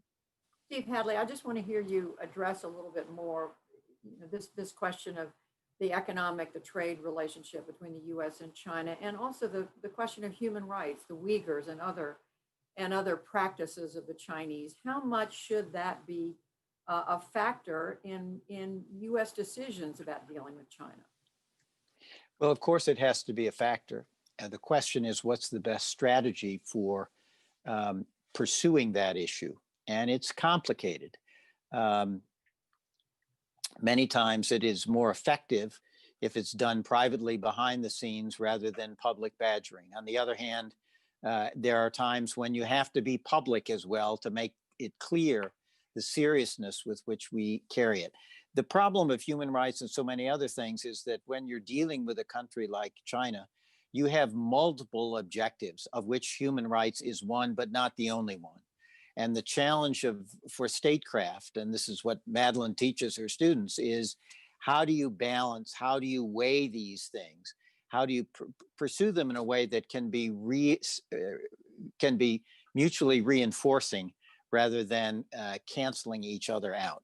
This is one of the real dilemmas about how you fashion a strategy with respect to China. And for China, the problem is the more these sort of human rights issues are read in China, and particularly in the context of the attack on the Communist Party, as a rejection of the Chinese system and a desire for basic regime change in China.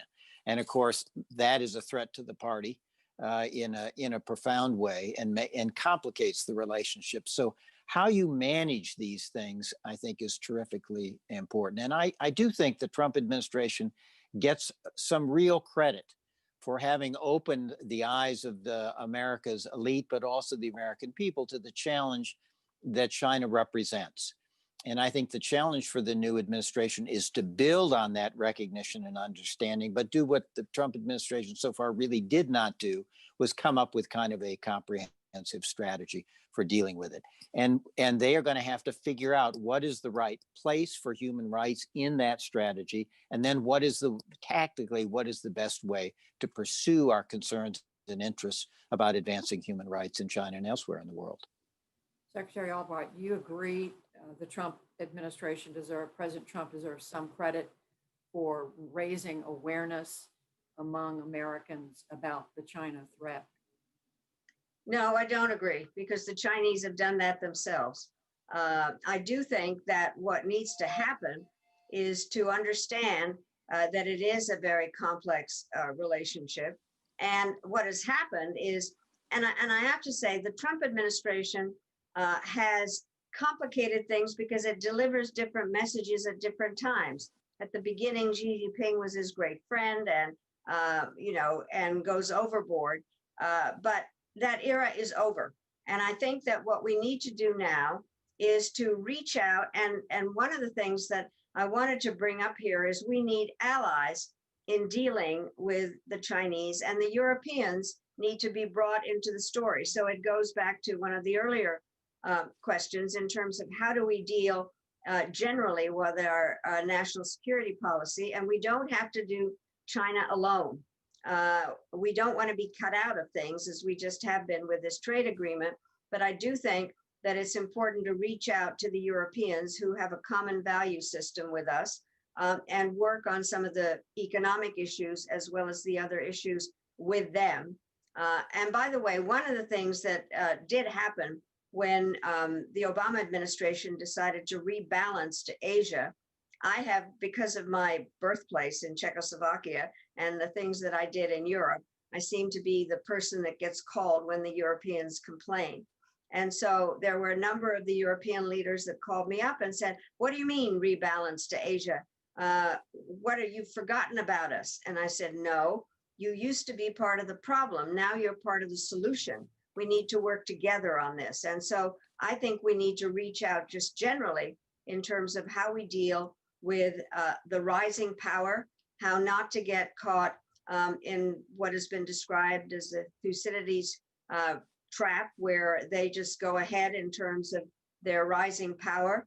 And we need to do it in cooperation with other countries and have some predictability. And by the way, on human rights, there was never a time that I went to China that I didn't raise it. It has to be part of our agenda because there are those who listen to us, and it is important to raise it every time. Judy, could I just make 2 points in response to that? One, Madeleine's completely right about allies, and you could look at it this way. I think the heart of the competition with China is going to be economic. There will be other aspects to it, including the military, but the heart is going to be economic. And it's one thing to approach China from the standpoint of having 25% of the world's GDP, which we have. It's another thing to join with our friends and allies and other countries that can join with us and come to China, where we represent as a group 60% of the GDP of the world. That gives you much more leverage in dealing with China. And second point I would make is, one of the temptations, and Madeleine and I, we've all seen it, you win an election, the new team comes into the White House. They feel empowered, energized, and there's a sense that you're sort of, the world is your oyster, you're writing on a clean sheet of paper, and everything the prior administration did was wrong. And I think it's a challenge for any administration, and it will be a challenge for the Biden administration to understand they're not writing on a blank sheet of paper. There's a lot of history, good and bad, and that there are things that the prior administration did on which they need to build. And I would say China is one of these areas. Words of advice for the incoming administration. So both of you are agreeing China is the greater threat out there. But I do want to come back to Europe and ask you about Russia. Secretary Albright, Vladimir Putin has been in power now for 50 years? A long time, not quite that long. But and by the way, they announced this morning that they are establishing a massive program to have all the Russian people vaccinated against the coronavirus. But how much of a problem? And is Russia, is Putin for this new administration? And what should the U.S. approach be, if different from the Trump approach, which of course was complicated from the very beginning? Well, I think the Russia problem is in a different category in terms of the way that they are undermining or trying to undermine democracy in Europe and separate us from our allies, and have tried to undermine democracy in the United States. We can't forget who we're operating with. Putin is a former KGB agent. He knows how to undermine better than most people. And he has played a weak hand, I think, very well, partially in the kinds of things that he's done in the Middle East. I find very interesting what he's just done in Nagorno-Karabakh, where in fact, he has been trying to, and has so far managed a ceasefire between two of the former Soviet republics, and has done that fairly deftly, and they're Russian peacekeepers there. So he is playing a role. He also is taking advantage of climate change by placing ships in the Arctic and working around some of our very good friends in the Baltic. And so I think that he is playing his hand pretty well. And he continues to be a threat in the way that they are by manipulating the information flow in so many different ways. I do believe that it's an opportunity to see what kind of a relationship we can have with the Russians, but we need to recognize that even though they are in a weakened position, they continue to play that hand. By the way, Putin is having trouble domestically. There was stories in the paper this morning about opposition groups that are their elections coming up, but that they are playing a larger role, and they certainly are very suspicious. They don't like me, by the way, at all. They've made that very clear. I am chairman of the board of the National Democratic Institute. We have been banned there. And just generally, they don't want to hear different information. But I don't think we can discount their influence. Steve Hadley, what would you add to that about Russia? What are your own thoughts?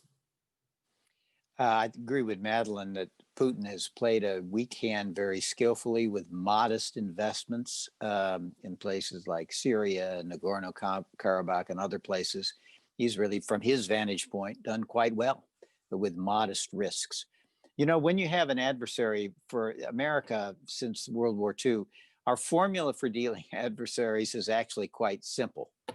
Cooperate where your interests are common, stand up for your values and principles where you disagree, and manage those differences so it doesn't lead to confrontation and war. That's kind of the formula we've used. We're off the chart and off that paradigm with Russia. We have very little interaction with them in terms of what used to be a network of connections between our two governments. And Russia is sort of a spoiler almost around the world, frustrating US objectives almost wherever they can.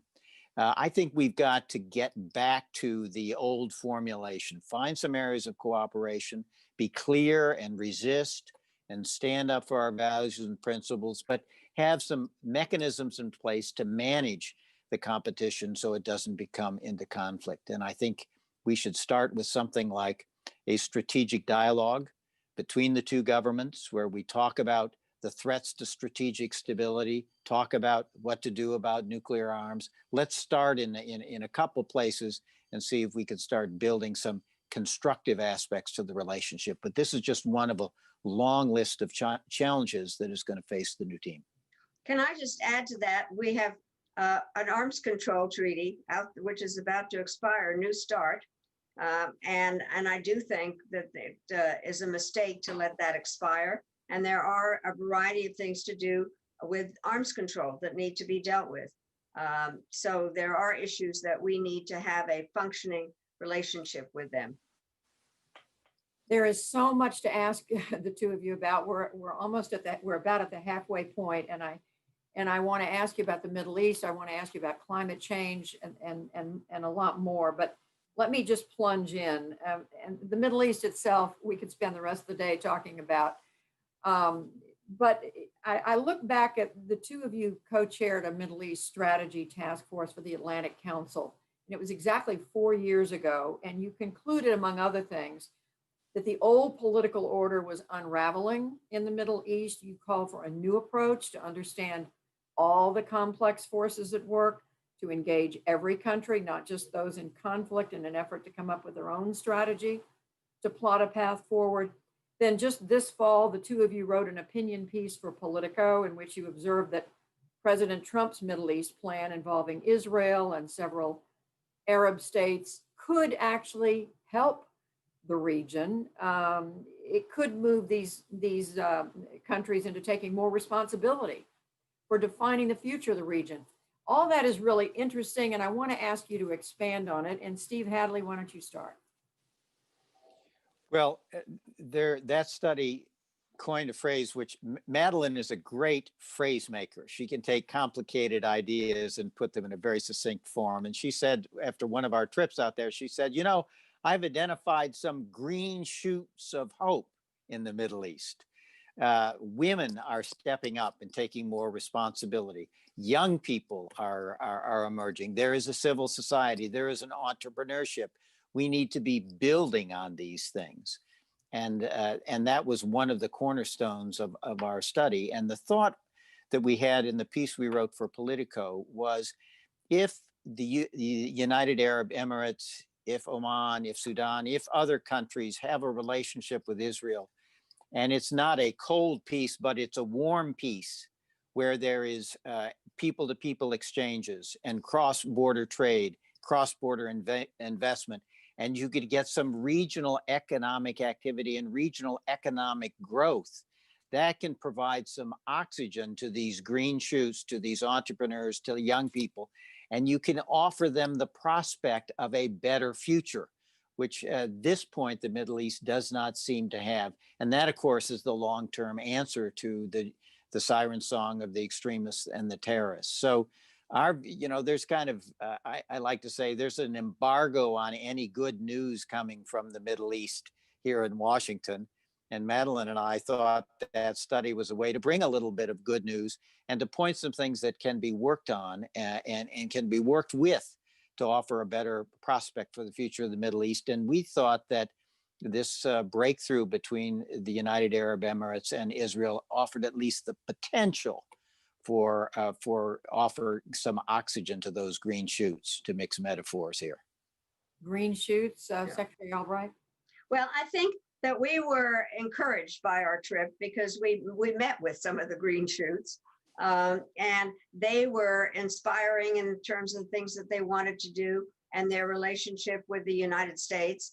And I think we learned a lot on the trip. But I think that to some extent, the green shoots have been buried in sand that we have to watch very carefully in terms of ignoring some of the issues that have been ignored, which are the Israeli-Palestinian issues that have not gone away.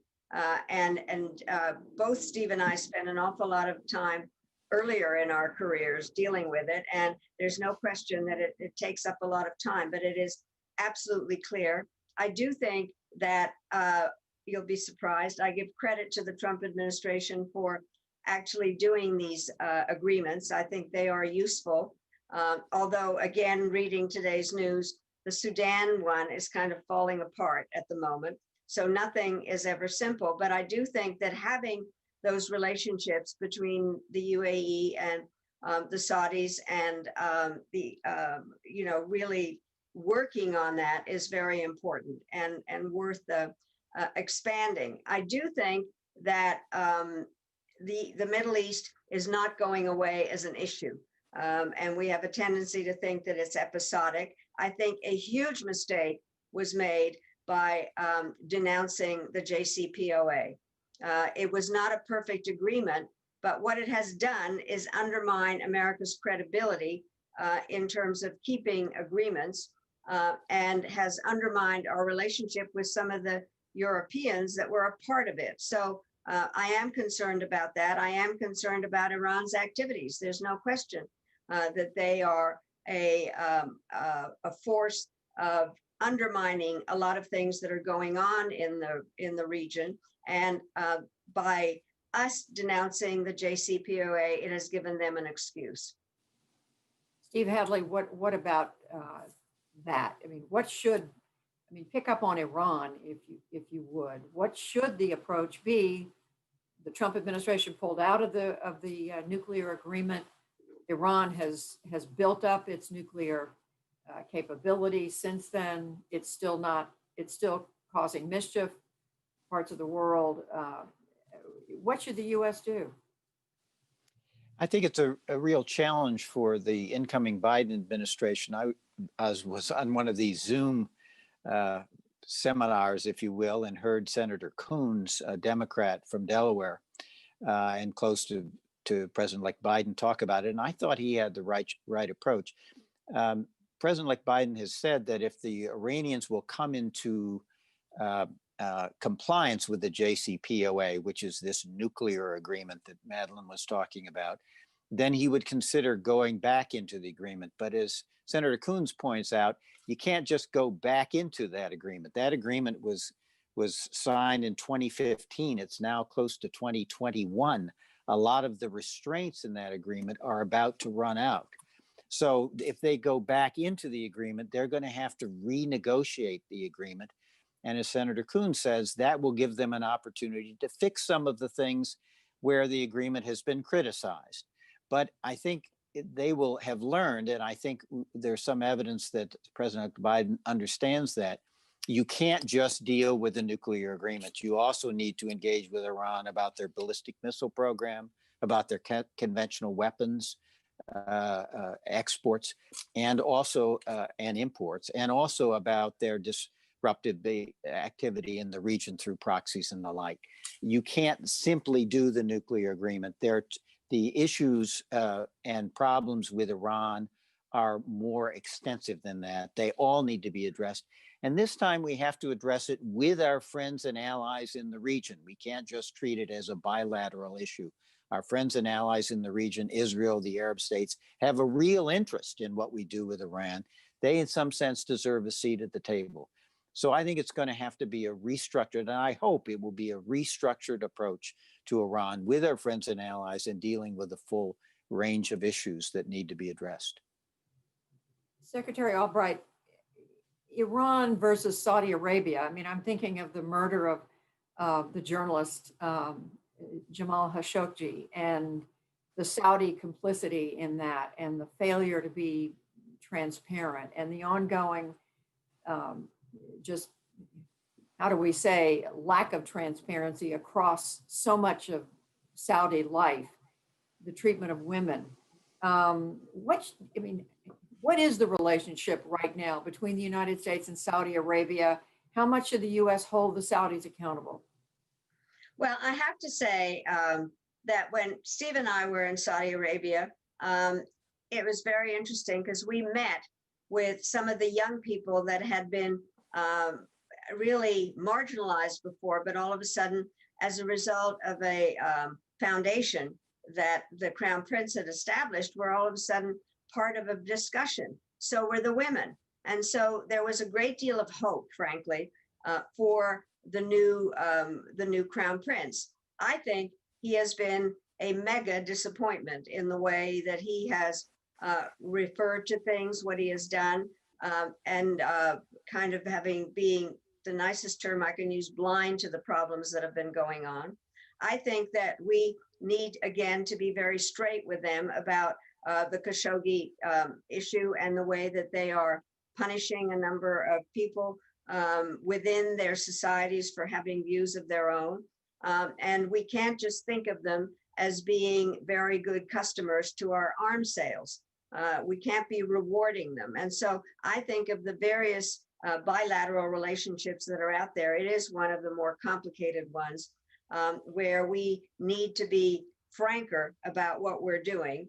And at the same time, understand the thing that I've decided is that most Americans knew very little about Islam, much less the difference between Shia and Sunni, or actually the peculiar and difficult relationship between the Arabs and the Persians, i.e. the Iranians, that this is something that has been going on for a very long time, and that it is important for us to understand the complexity of the relationships and not just kind of sign on to those that are buying our arms. We have to be very clear, just generally, in terms of what our motives and our tools are for operating everywhere, but especially on the questions that you've asked. Steve Hadley, what would you add about the Saudis? I think it's going to be one of the hardest issues for the new administration. And there's a real certain heartbreak about it. I mean, when the Crown Prince announced his Vision Saudi Vision 2030 program, it had a lot of aspects of social and economic reform that Americans had been hoping that Saudi Arabia would embark on, going all the way back to President Kennedy. And so there was a lot of hope that Saudi was actually finally going to actually partner with its people and reform itself in a way that would bring prosperity and security to them. There has been now an overlay with the Crown Prince, with the Khashoggi murder, the throwing into prison of women and other folks for demonstrating for reforms in cases of driving and other things that actually the regime has adopted, but nonetheless cracked down on the advocates of those reforms and cracked on more generally in the society. They have a real security problem in Yemen, attacks out of Yemen by the Iranian-backed Houthis that shell and missile attack Saudi cities. They have real defense needs that need to be met, and they need to be met by the United States, or they'll be met by the Russians or the Chinese. It's not that they will not be met. So the trade-offs here, I think, are excruciating. Wanting to keep alive the prospects for reform in Saudi, want to address their legitimate security requirements, but not giving them a pass on human rights, on their treatment of dissidents and the like at home. It's going to be a very difficult need to sort of balance multiple objectives. And I think it's going to be one of the most difficult and challenging things for the new administration. Okay, so we have some really good questions coming in from the students, but before I turn to those, I do want to ask both of you, at least briefly, if not longer, to speak about the role of climate change. The president-elect has taken the extraordinary step, Secretary Albright, of naming a former Secretary of State, John Kerry, as his special envoy for climate change. How big a role should climate change play in international affairs? I mean, I'm asking the obvious. It's on the table. There's no denying that. But should, to what extent? Clearly, the Paris Climate Accord is part of that. But how much space should there be now in American foreign policy for climate change? Secretary Albright. Well, I do think there needs to be a lot of space because, in fact, when first people started talking about climate change, it seemed very distant and very hard to explain to people. And when I was secretary, there was great concern about not doing too much cause and effect between a storm and climate change, or what its effect was on national security. That has changed. And I can give you a whole set of things that climate change has not only affected whether we can breathe or not, but also facts on the ground that are affecting our national security policy. So for instance, some of the problems that exist in the Horn of Africa have to do with climate change because people are being pushed out of their homes. It is part of the issue that led to genocidal acts in Sudan. It has an awful lot to do with migration policies. So it really does have an awful lot with our daily lives. I think that John Kerry is actually a perfect person to deal with this because he understands obviously the diplomatic aspects, but he has taken a very serious approach to climate change and is very knowledgeable about it. And I think that having him be a member of the Principals Committee sitting at the National Security Council meetings will make very clear how that affects our other agenda items and how it fits in. And he will be very important in terms of putting us back into the Paris talks, and he does speak perfect French. Steve Hadley. Well, climate change is a big issue. I think, and everyone's focused on the Paris Climate Accord. I think in some sense we have this a little backwards. We don't have a consensus here at home about what we should be doing about climate change. I mean, it was very interesting. The one issue that almost tripped up Vice President Biden in the third debate, or in the second debate he had with President Trump, was a suggestion that, you know, he was going to get rid of the oil and gas industry in the United States. It was a huge uproar because he was trying to win the vote in Pennsylvania, which was going to decide this election. So I think we've got to start here at home about what are we going to do? What is our climate agenda approach here at home? And there's some interesting proposals out there. George Shultz and Jim Baker have a proposal for a carbon tax where the revenues would go back to the American people. We have a discussion we need to have here at home. Secondly, when you get to the Paris Accord, the complaints a lot of people have are that for China, for example, they were given a long time before they have to become climate neutral or carbon neutral in terms of their emissions before they then begin to reduce. And a lot of people thought that was unfair, that China is not a developing country. It is a developed country. It's a powerhouse. And it needs to take greater obligations and undertakings with respect to climate. So the issue is not just really in the Paris Climate Agreement or not. The issue really is what's our strategy here at home? And then what is the right balance of responsibility among international participants? And does the Paris Agreement have that right? Or does it need some alteration and adjustment? Can I add, I think that Steve has now a number of times, and I fully agree, made the point about the importance of considering what is happening in the United States itself, the domestic aspect to it. And it's hard to just do domestic, and it's hard to do just foreign policy. And so clearly what is important is to consider the issues together. By the way, Steve and I have been on a task force about the problem of extremism in fragile states. And we have been looking at a lot of other countries. We need to look at ours in terms of some of the legal aspects and things that we need to do to fix the problems that we have at home.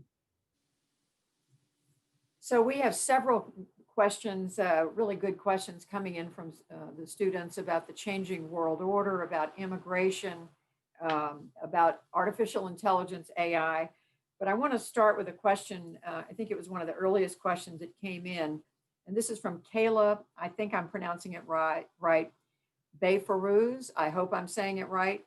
But it is, how can the next generation of leaders balance the lessons of your generation, and I'm summarizing here, with regard to a disposition toward intervention in other countries with their generation's disposition against intervention? Clearly, that's a blanket statement. It's much broader than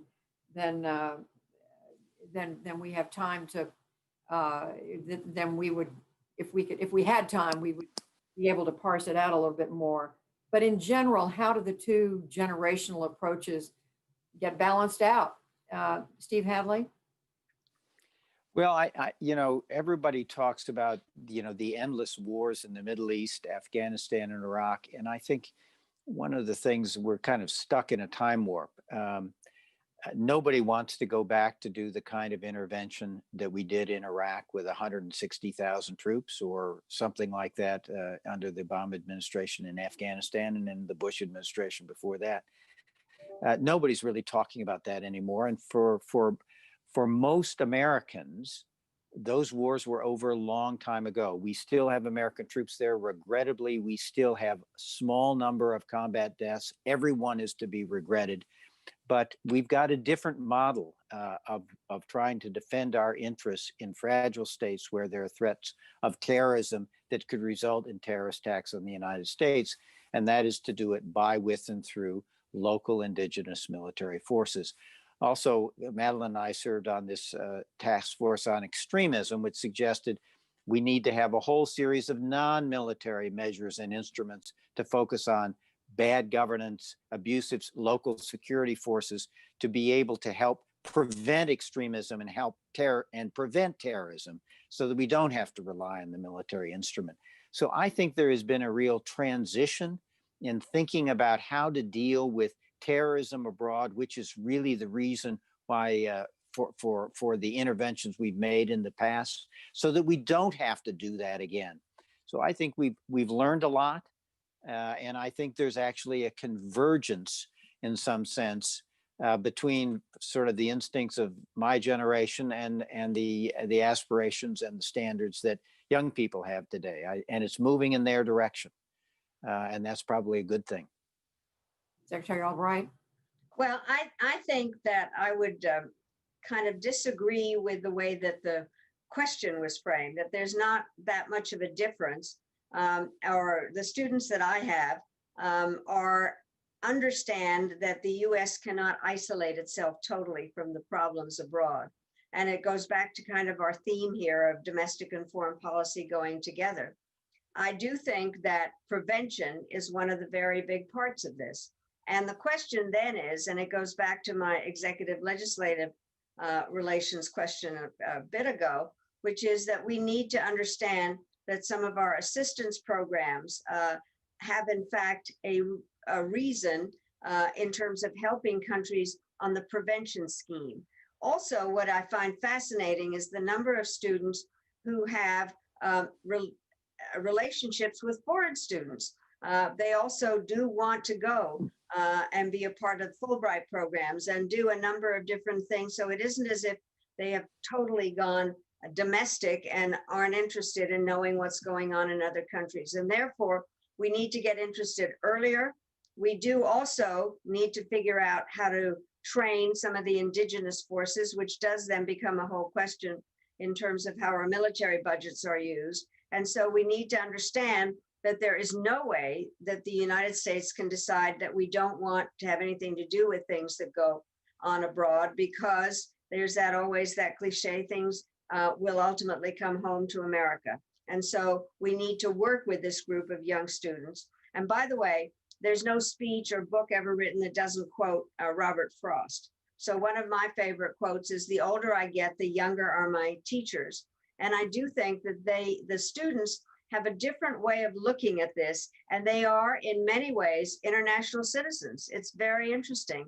And I'm sure that that is true exactly here in Indiana, of people that are getting an education that in fact makes very clear that our connections with what happens abroad really do affect America. Okay, another student question I want to ask. I think we only have about 5 minutes left, so I'm going to, this may be the last question. And Steve Hadley, I'm going to come to you. The question is about immigration. From your perspective, how should an incoming Biden administration try to shift the narrative that President Trump has constructed of immigrants? And what role should the U.S. play in assisting nations with an influx of immigrants and refugees? For example, the Syrian refugees in Turkey. That's just one example. Yeah. So, look, we have to start with the proposition that this is a country of refugees and immigrants. And I was on a panel with some Silicon Valley leaders. We would be bereft as a country if we did not permit immigration, because it's an enormous source of entrepreneurship and innovation and renewal in our society. And we also have a responsibility to deal with the refugees and those under threat overseas. So this is part of the tradition. It's part of who we are as a nation. But full stop. What do you do about immigration? I think the formula has been clear for almost 2 decades about what we do about immigration. One, we've got to secure our borders. I'm not saying you do it with a war. You got to secure your borders so you have control over illegal immigration. Then you have to have a guest worker program for people to come in and do jobs that are not enough people in America are willing to do. And we need to have a process for those who are in this country illegally to be able to come into the light and to be legitimized. We can decide whether that is citizenship or something else. That's the formula. The problem is our political system has not been able to come to grips with it. You know, we had initiatives under the Bush administration, we had initiatives under the Biden administration. Our politics would not accept a compromise, which comes to the last point I would like to make, which is Madeleine and I do a lot of things together in terms of panels and public events. And we do it because we want to show that bipartisanship still exists and still works. She and I disagree a lot about the history, but there's a lot of commonality about what we need to do going forward. And I think that bipartisanship is not dead in Washington. It will have a renewal. It is something that I think President Biden will try to lead. And I thought it was very interesting that just yesterday, after months of gridlock on a follow-on economic assistance package for those subject to the pandemic, you had a bipartisan group of Republicans and Democrats in the Senate coming up with their own proposal, saying this is something that we can rally around. I think that's very encouraging, and I think what we really need now is to show the world and show the American people the Republicans and Democrats and independents can come together and actually solve some of these problems like immigration that have been around for 2 decades, and the solution has been clear for 2 decades. We just got to show that we've got a political system that can actually get this done. And I think we can. Excuse me, I'm so glad you brought up the question of bipartisanship in this very, very polarized era. So Secretary Albright, you get the last word. We're down to just a minute or two. And I want to give credit to the student who asked the immigration question. Her name is Caitlin Scott. She's a Hamilton Lugar student. Secretary Albright. Well, I'm an immigrant and a very grateful one. And when I described myself, I had to do it in 6 words at a dinner, which was a worried optimist, problem solver, grateful American. And I have been saying that the Statue of Liberty's been weeping. She's smiling again. I do think that we do need overall legislation on this because we are a country of laws. And every country does have a right to have an immigration system. I just hope that we are generous, that we do not ban people for what religion they are or where they're coming from. And so I plan to keep speaking out on that. I think that it is essential. I also have to speak on the bipartisanship. I am as bipartisan as it's possible to be. I have spent a lot of time, both when I was in office and out of office, working with Republicans. I do wish that some of the Republicans had been more outspoken about bipartisanship earlier than the last week of Congress. And I think that we need to figure out a way to work together, because we go abroad and tell countries that they need to compromise or build coalitions. And I've been told by an Egyptian member of parliament saying, "You mean like you guys?" So we have not been a great example of how we work together to solve problems. And I hope very much that with President Biden and Vice President Harris, that we will be able to develop a much greater aspect of bipartisanship, because that is the element of democracy that's been missing in the last 4 years to a great extent. And we have lost our reputation, to go back to the very first question that was asked. I want to see America that is, as Vice President Biden and President-elect Biden has been saying, the power of our example, rather than just the example of our power. And that is, I think, a very good slogan for how we need to behave in the next years.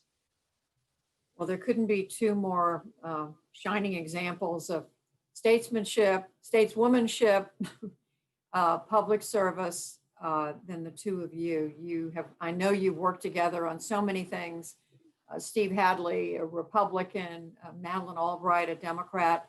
You've set an example for everyone else in how it's possible to work together for the greater good. And I know the country is grateful to both of you. And I'm so grateful to have had a small role in pulling this panel together for the Hamilton Lugar School and for this conference on America's role in the world. So I don't know if I'm turning it over to someone else, but I just want to thank Secretary Albright, thank Mr. Hadley, both of whom have just been tremendous over the last hour. Thank them. And am I turning it back to somebody? But Judy, can I just say, I think the role that you as a journalist play is just absolutely crucial to our democracy. You are a shining example of giving us the news. And I think that the role of information in a democracy is absolutely essential. So thank you so much for the role that you play. I appreciate it. Thank you. So.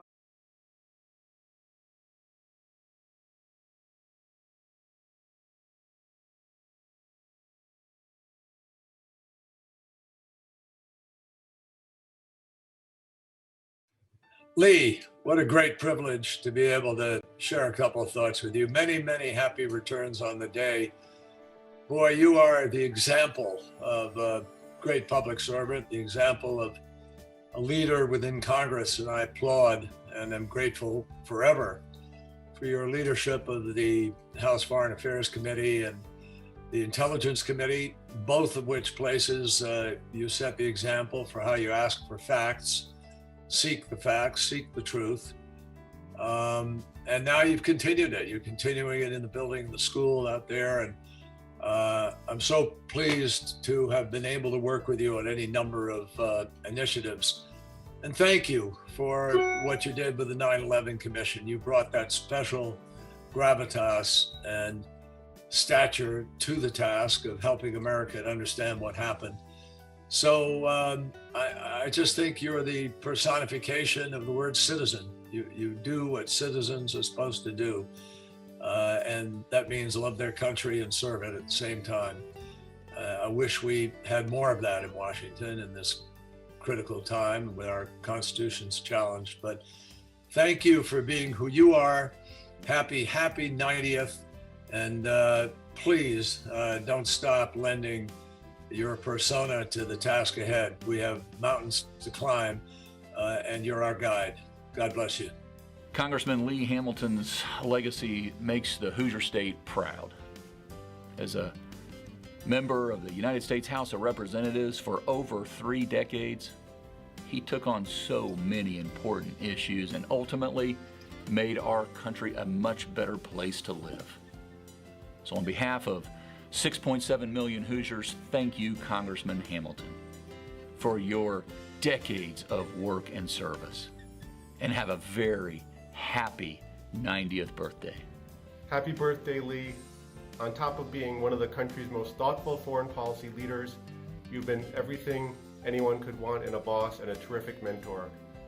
I'm so grateful for your service to the country and for the tremendous kindness, generosity, and support you've offered to me and so many others over the years. Lee, I want to thank you warmly for the opportunity to serve under your inspiring leadership for 12 eventful years. I have many memories of the times, the years you were at the center. At the moment, 2 stand out. First and foremost was your introduction to the center of Barack Obama as he opened his foreign policy part of the campaign for the presidency in June 2008. The other was very different. The numerous lunches we had with you in a freewheeling manner with a small group of staff and scholars. Sherry and I wanted to send you our love and our heartiest good wishes for a splendid 90th birthday. Hi, Lee. Happy birthday. This is Tim Worth. Wishing you well. You have been a mentor for all the people on Biden's fine new foreign policy team. You should be very proud of that. And we're all so happy to have been students of yours. Happy birthday and on to the future. Hello, Lee. It's Jamie Albright, and I wanted to wish you a very happy 90th birthday, and also to congratulate you on being associated now with a policy school. Eminently good thing to be, as I've known for the last 35 years. It's great to have this chance to say hello. Happy birthday. Hi, Lee. Nora here, wishing you a very happy birthday, a little bit early. I also want to thank you for all that you continue to do for our country. Everybody I talk to back home says they wish you were our congressman.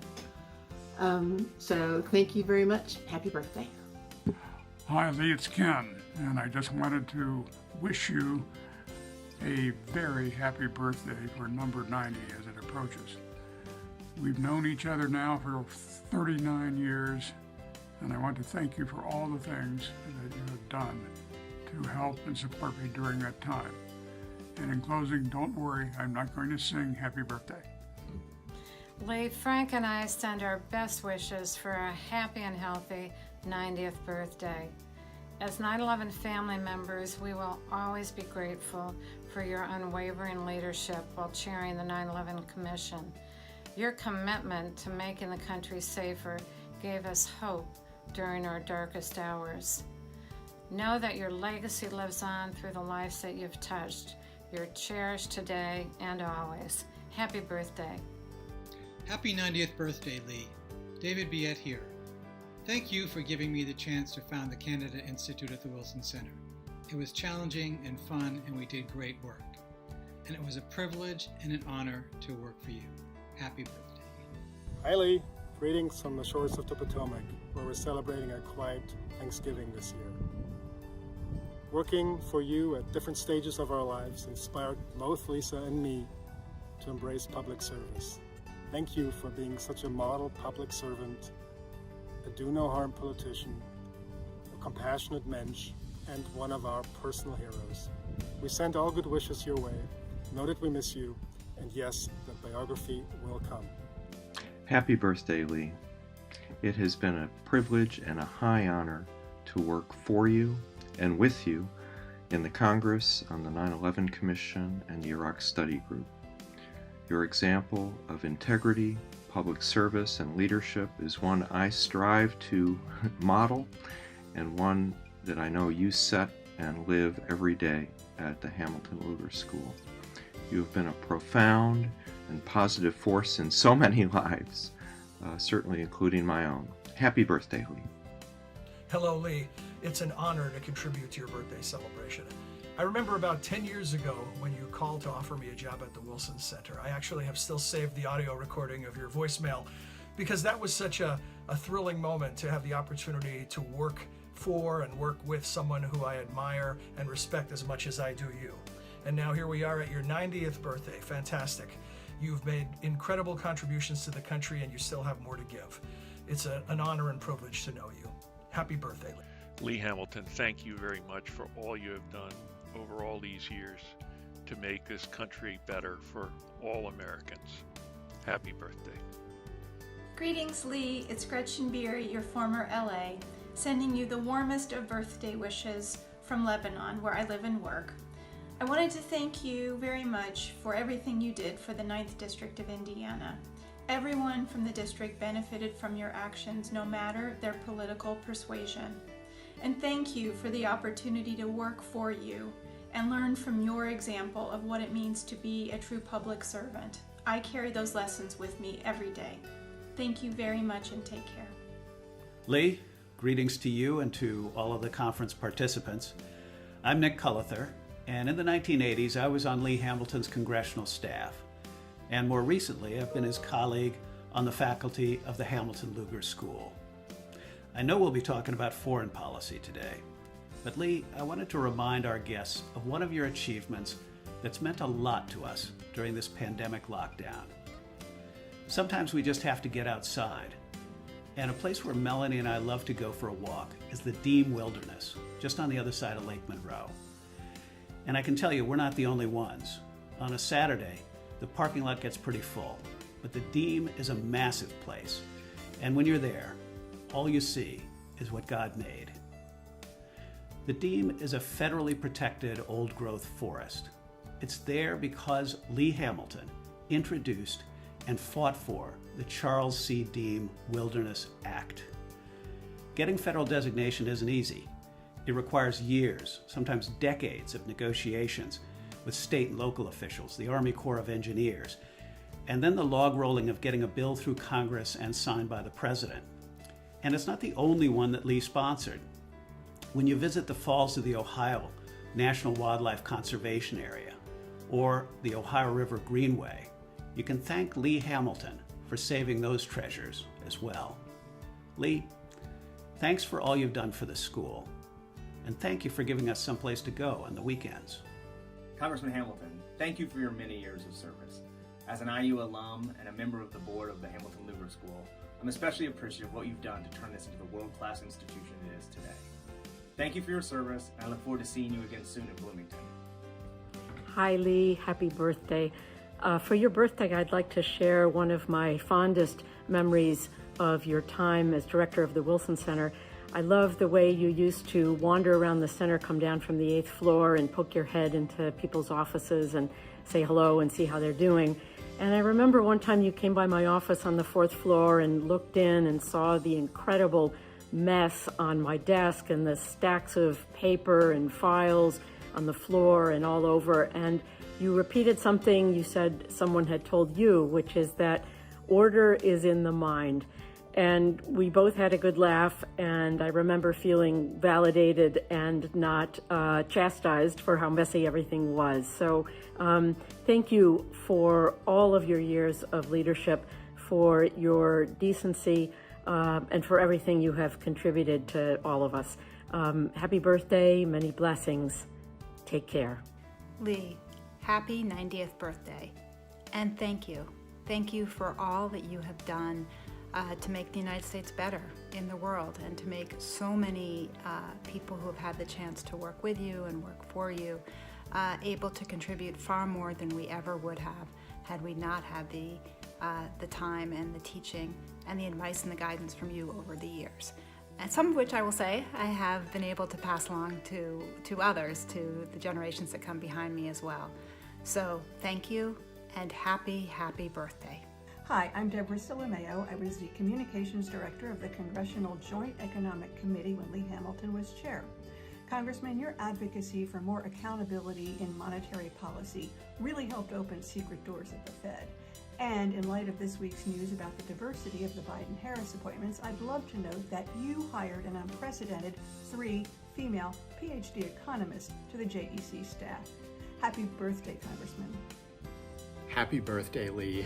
It's Warren Bass. This is Abigail, who you unfortunately have never met because it's a little difficult to get to Indiana right now. She does, however, remember your voice as one of the first that you ever heard when you called to wish her congratulations when she had arrived still in the hospital.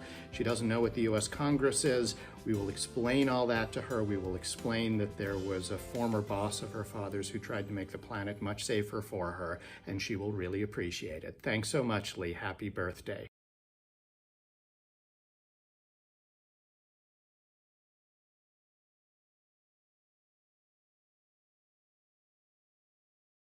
Good morning, everyone. My name is Nari Tanglert-Peibel, and I'm currently a junior here at the Hamilton Lugar School of Global and International Studies. I'm majoring in international studies and pursuing 2 minors in sociology and environmental and sustainability studies. As a freshman at IU, I had the privilege of being a part of the Hamilton Lugar School's first ever Living Learning Center, where I was able to meet and connect with other students who were interested in the same area of study as I was. During my time there, I was a member of the Student Advisory Board, and I'm now currently a part of the LLC's Board of Alumni Engagement. I am truly grateful for all the opportunities that the LLC provided me with, not only to connect with other peers and professionals, but also to discover some of my passions. The human impact on climate change and the environment has become one of these passions. I'm more focused on the behavioral science behind it, in other words, the hows and whys of sustainable and unsustainable decision making. I believe that climate activism is crucial in today's world, and I'm honored to be able to introduce today's panel on its future. Today, we are joined by Katie Etter, the co-founder and executive director of Future Coalition, a national network that organizes young people around climate change, voting, and gun violence prevention. Under Katie's leadership, the coalition has grown to over 40 youth-led organizations, along with thousands of youth leaders and change makers across the country. Catherine Coleman Flowers is the founder of the Center for Rural Enterprise and Environmental Justice, which works to reduce health and economic disparities, improve access to clean air, water, and soil for marginalized rural communities, and amplifying the voices of community leaders. This is all done within the context of climate change and through the lens of environmental justice. Kira O'Brien is the founding president of Young Conservatives for Carbon Dividends, an advocacy organization that mobilizes young conservative leaders in support of the Baker-Schultz Carbon Dividends Plan. While a student at Harvard College, she co-founded the Students for Carbon Dividends, an educational organization focused on bipartisan climate breakthroughs. And finally, our moderator is Janet McCobb, professor of practice at the Indiana University McKinney School of Law and director of the IU Environmental Resilience Institute. From 2013 through 2017, she was the acting assistant administrator for the Office of Air and Radiation at the Environmental Protection Agency. Thank you.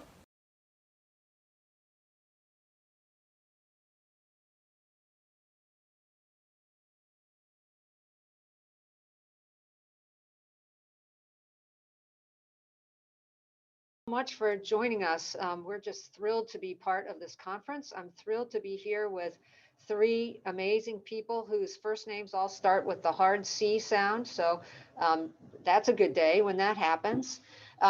We're here to talk about climate change and activism and what gets people excited and motivated and what we need to do in this country and beyond to deal with the climate challenge that is facing us. So if you have questions, please send them in to us through the Facebook app that you're watching on, or Zoom, or however you have access to questions, and we'll tee those up throughout the conversation.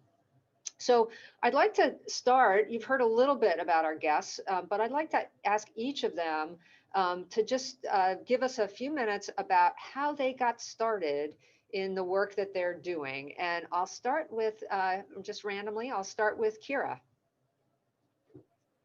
Hi, so happy to be here with you all today. My name is Kira O'Brien.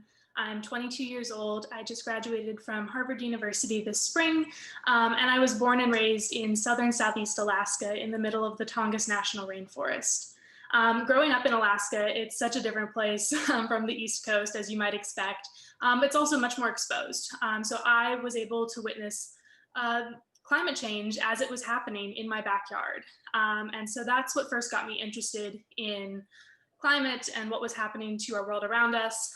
But then when I moved to the East Coast for college, I was president of the Harvard Republican Club because growing up in Alaska, I'm also a conservative.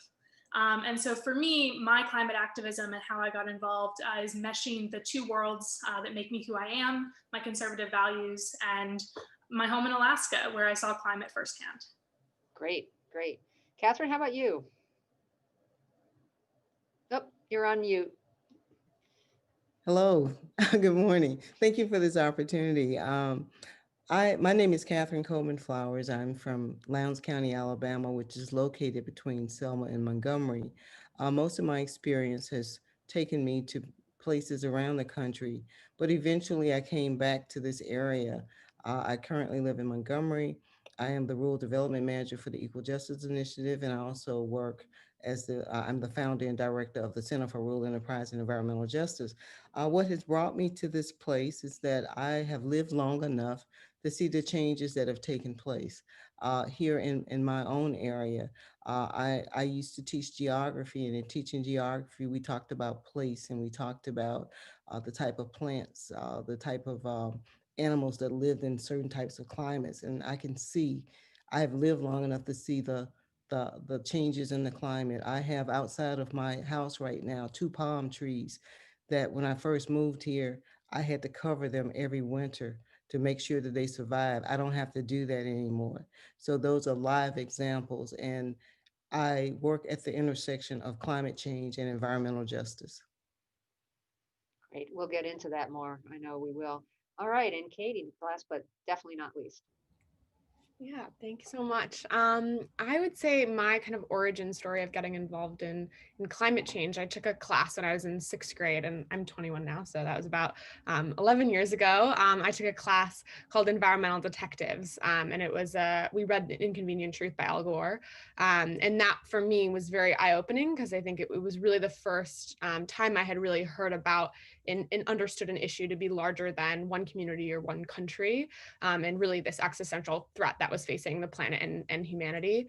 And at the time, as sort of a naive 6th grader, I thought, oh, people must not know about this, because if people knew about this, they would be doing something. And so I got involved in trying to spread awareness with my peers and in my own school and my own community, and had challenges for a while in sort of figuring out as a young person how I could get involved in the climate justice movement. And then sort of within the last few years, as we've sort of seen this new wave of youth energy around addressing the climate crisis and advocating for climate justice, I've been able to sort of come full circle and get re-involved in the work sort of through the coalition building that I do. That's great. Well, I want to start with a question I think that's really kind of directed at Kira and Katie. I just earlier this morning, I interviewed for IU's podcast, In This Climate, which I recommend to you if you're looking for a podcast to listen to, Reverend Mitch Hescox, who is you guys are nodding, you've heard of him. He's the director of the Evangelical Environmental Network, and I've known him for a long time. We've worked together on the Mercury Rule and climate change and that sort of thing. And we were talking about the challenges of people from the evangelical community being able to have meaningful conversations with people more on the left, people who may not agree about lots of issues, including political ones, and how challenging that is.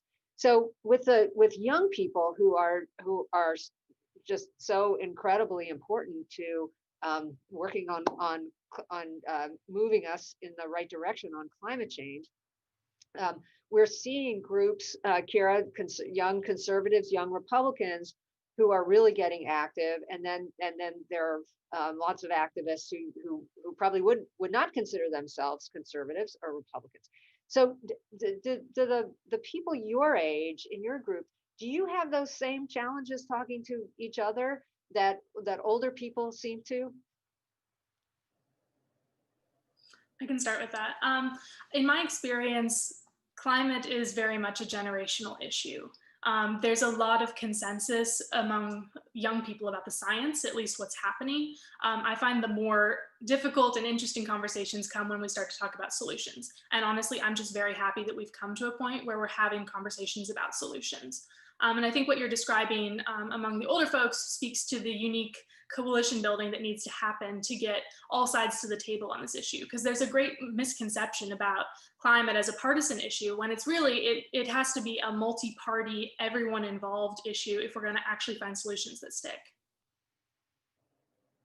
I think that's how you frame that is exactly right. I think that, I think our generation still faces the same challenges around how polarized our country has become. I think that that's true, within the movement and sort of within organizers, and I think also just broader within our generation.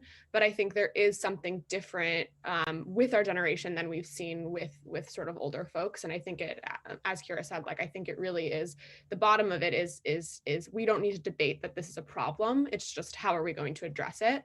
And I think we're much more willing to sort of come to one table and say, we have a fundamental understanding of sort of what is fact here. And then we can have the conversation about how we have differences and how we approach it, but we at least can come to the table and have that conversation. And so I do think there is that generational difference there. So you found common cause. Now the challenge is to, and you're perhaps more used to engaging with one another than people of the older generations. Now the challenge is to figure it out. Catherine, I don't want to exclude you or make any presumptions about your chronological age. Is there anything you want to add to that conversation? Well, what I like to add is that I had the privilege of serving on the Biden-Sanders Unity Task Force that dealt with climate change. And Varshini Prakash was on that committee as well, and it was co-chaired by AOC. And in terms of our conversation and in terms of the recommendations that we made to candidate Biden, who's now President-elect Biden, there was no disagreement among the group. And the group consisted of all ages. And actually, I remember that at our very first meeting, the first question was directed to Varshini, who spoke and represented the youth. And oftentimes we would always circle back to her to get her position on it. None of us disagreed on the fact that there is a problem that we need to address. The question was, how do we address it? And what are the timelines that we need to set in terms of measuring what we're going to do? Yeah. But I think at the end of the day, out of that came probably one of the most progressive positions that we've probably seen up to this point. And I'm hopeful because the person who was leading that discussion was former Secretary John Kerry, who's going to be leading that fight for the U.S. and getting us back into the Paris Agreement. Yeah, Varshini, for people that might know, founded the Sunrise Movement, right? And very prominent climate activist, young climate activist.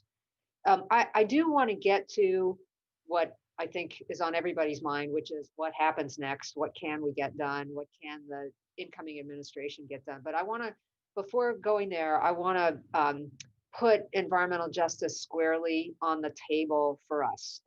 Not that it's a different topic from that longer term question, but I think the country has gone through a lot this last year. Shame on us, right? That it has taken so many deaths of people of color at the hands of police to really get people focused. And people have been really focused, but I've worked in environmental policy, environmental regulation for decades. Environmental justice, we have known that these injustices existed, and it has been very, very challenging for this country to fix it. I'd love to know your guys' views on, is it different this time? And can we actually do it this time? And the reason I say it's completely tied up with the next topic, which is what happens next, is because environmental justice is climate justice, is climate change, and it's all wrapped up together. So let me start with you, Catherine, since you went last on the last round. Well, I think that's a very important point. We cannot have climate justice without dealing with environmental justice. And one of the areas that I like to refer to that I think pretty much signifies what all of what we were talking about is Cancer Alley. If one were to visit Cancer Alley, which is located in the area between New Orleans and Baton Rouge and actually on to Houston, what one would see there would be a Disney World of petrochemical plants. These are factories that are multinational corporations, and each one of them produce gases and chemicals that are not only damaging to the environment, but damaging to the people that live nearby. In some cases, these plants are located next to schools, next to churches, and certainly next to homes. What makes it an environmental justice issue? If you go to St. James Parish or St. John's Parish, you see that these plants are located in areas that were former sugarcane plantations. And some of these plantations still exist in terms of the physical structures are there. You can see the slave cabins nearby. The people that are impacted the most by it are people that are African American, who have some of the highest cancer rates in the US. But at the same time, when you look there, you see the Mississippi River. And the Mississippi River kind of is the, if we will, almost like the lungs of this area of the US.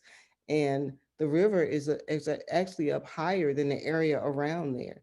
And we know that with all the flooding, with the deluges of rain and so forth that occur, that those areas are going to flood, and you have a cauldron of all these different chemicals that are located there. And these chemical plants and what is happening there are tied to the fossil fuel industry. And you can actually see the pipelines, a lot of the pipelines in there where they ship this stuff out to places around the world.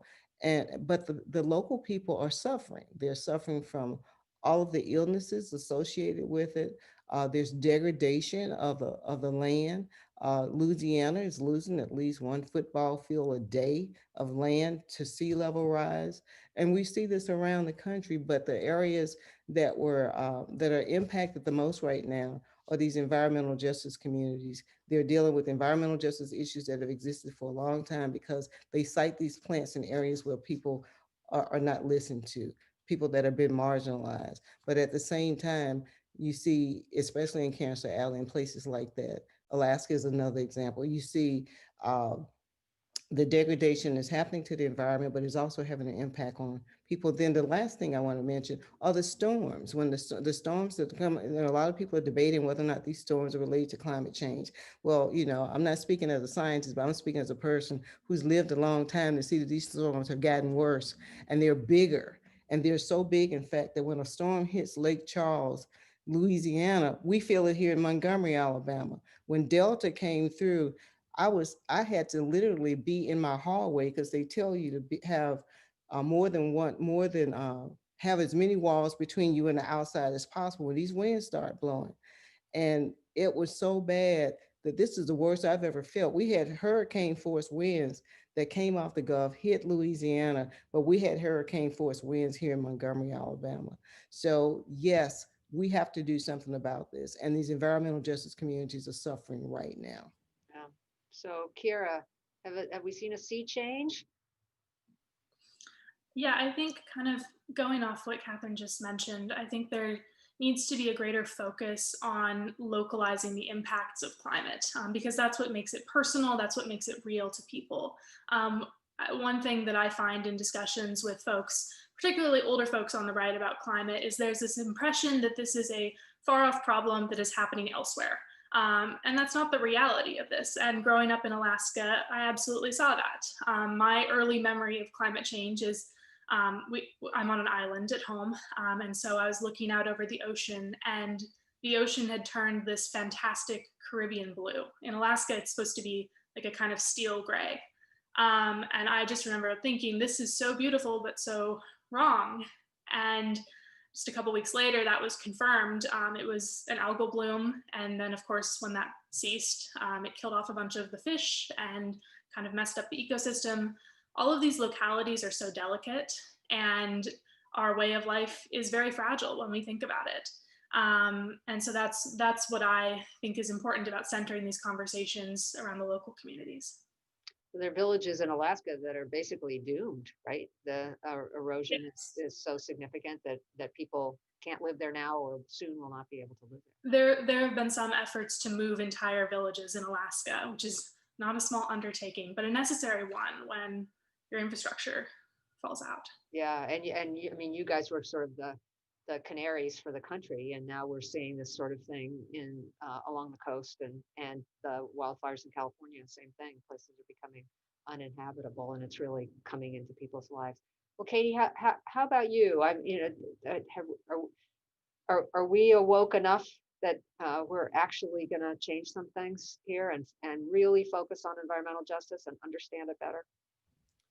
Yeah, I mean, I think echoing both what Kieran and Catherine said, I think that, when thinking about sort of what we've seen in the climate movement, the climate justice movement over the last, 2 years, what kind of in sort of the youth movement is this sort of new wave of youth organizing we've seen with the rise of the Green New Deal and with the climate strikes. And I think what we've seen, and, I think even more so this year, is that young people, I think, intuitively understand this connection in a way that we haven't seen from the environmental movement in the past, and that for so long the environmental movement has been so focused on kind of the polar bears and the ice caps and the rising sea levels and this very kind of abstract idea of what climate change is.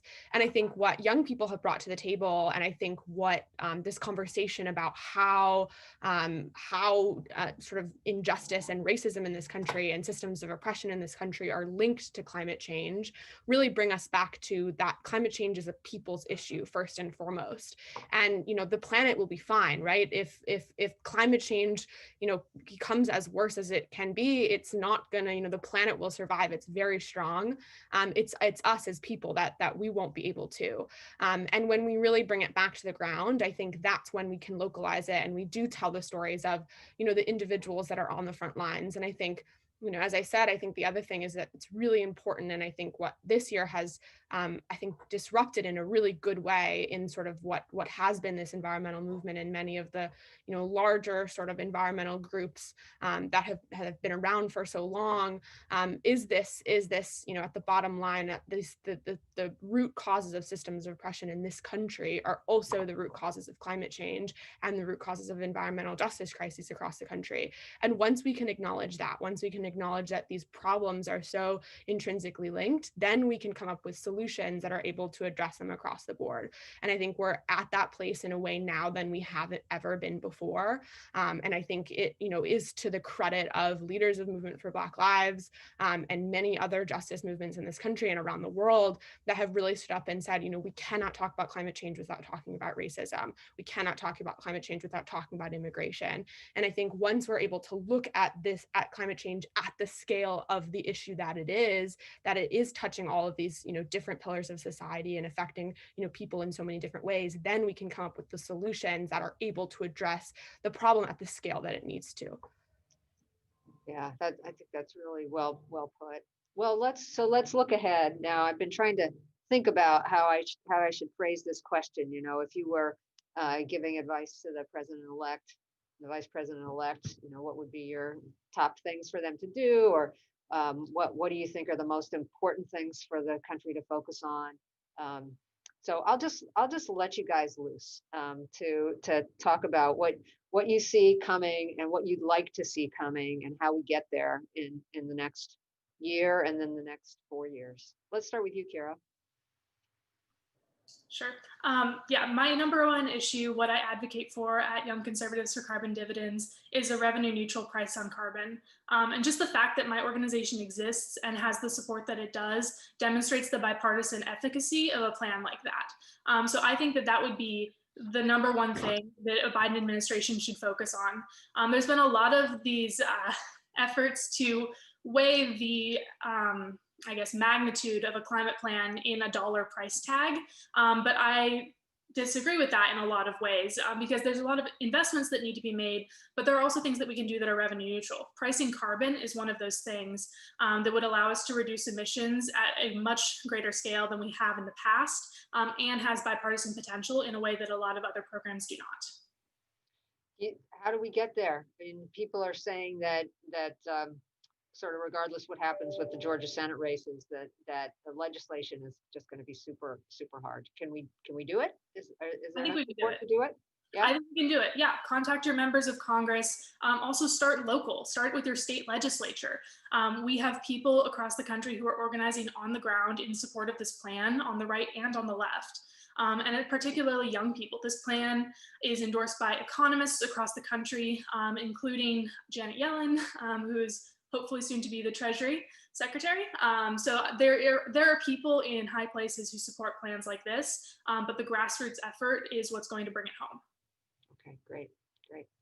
Well, Catherine, how about you? You can respond to that suggestion, but I'm also interested in knowing what your top strategies are for the new administration.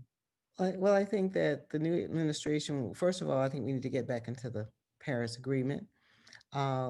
And rebuild those relationships that have been destroyed along the way in the last 4 years. In addition, in terms of what needs to happen locally here at home, that environmental justice communities should be made a priority in terms of cleaning them up so they can have access to clean air and clean water, because COVID has shown us what not doing anything leads to. It leads to more deaths. And a lot of the people that have died have been those individuals that have lived next to these dirty plants that are also causing climate change. So I think if we see what doing nothing would rot, COVID is a great example of that. But in terms of what this president can do is use all the executive powers that he has to be able to move the needle as it relates to climate change and reaching out to those communities that need to be cleaned up. And lastly, to try to build back better. We're going to have to develop and deploy infrastructure that is sustainable. And we don't have that right now. And we also need to have a new clean power plan in place. How about you, Katie? Yeah, I mean, I think, number one, it's who's at the table. I think that, the joint task force that Catherine was a part of was a really great, first step in, I think, example setting of sort of the tone that the new administration is going to take. I think Secretary Kerry leading sort of this charge, he was obviously very instrumental in Paris in the first place. And I think, has been a great leader in the space for the past few years and understands that, if we're going to come up with solutions that are going to address the scale of the problem and do it in a way that centers environmental justice, that we've got to put frontline leaders, that we've got to put environmental justice leaders at the table where the decision making is happening. So I think that is first and foremost of just, who's at the table, who's giving this advice.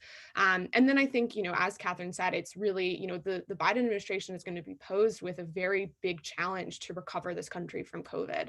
I think COVID has shown us that for many reasons, from the executive branch all the way down to, individuals of society, that we are not prepared to handle an existential threat, as like COVID or of course, like climate change. And so I think, a really key challenge is how do we recover from COVID in a way, both from a cultural standpoint and from an economic standpoint, in a way that is going to set us on a path to avoid the worst effects of climate catastrophe, and to be prepared and to be ready to be resilient and build resiliency so that we can adapt when we're going to eventually need to.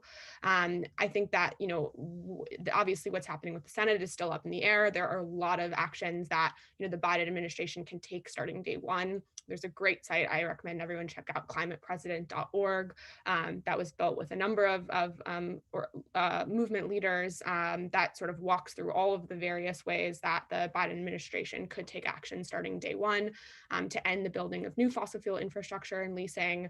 I think another other sort of key point for us is really going to be drilling down on the financing of the fossil fuel industry. I think both, the role that the government has in that, in subsidies and in bailouts to the fossil fuel industry, but also looking at the private sector and, really bringing it back and targeting, banks and insurance companies and universities who continue to invest in fossil fuels. And I think that, that is going to be a big part of this picture as we head into 2020, 2021, is I think that there is a greater understanding of how dire this issue is. And we've all gotten a little taste this year of what it looks like to experience sort of a full-scale societal existential emergency. And so I think that there's a new understanding and a new concrete way to look at climate change. And so I think as a society, we need to look around and it's not just about the government, but it's about every bad actor, who's continuing to enable the fossil fuel industry and calling them out for what they are as, villains of this story that are,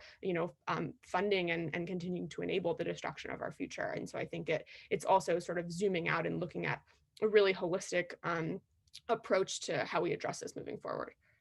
Yeah, I mean, there are definitely connections between COVID and climate change, right? The destruction of natural habitats and clearing of forests and jungles and that sort of thing are forcing species together, allowing humans to be exposed to viruses that they wouldn't have otherwise. So I think many people are worried that COVID is not the last virus that we're going to see, and that we should be able to work on both of these things. I think there's a question about how many things the federal government can work on at one time, right? And during the beginning of the Obama administration, we were in the economic recession, but the administration managed to be at the same time as they were working on the recovery, to be working with the auto industry. And in early on in 2010 and then 2012 was when those proactive clean car rules came out. So I think it's challenging, especially in such a polarized time. I wanted to pick up on something you said, Katie, which is the private sector. So if you concede that government, especially now, is not going to have we're not in 2 years going to have all the plans and legislation we need and everybody behind them and all the money we need and all that sort of thing. So some people might say, we just can't count on government for this. We have to count on the private sector. So things are moving and changing, but maybe not fast enough.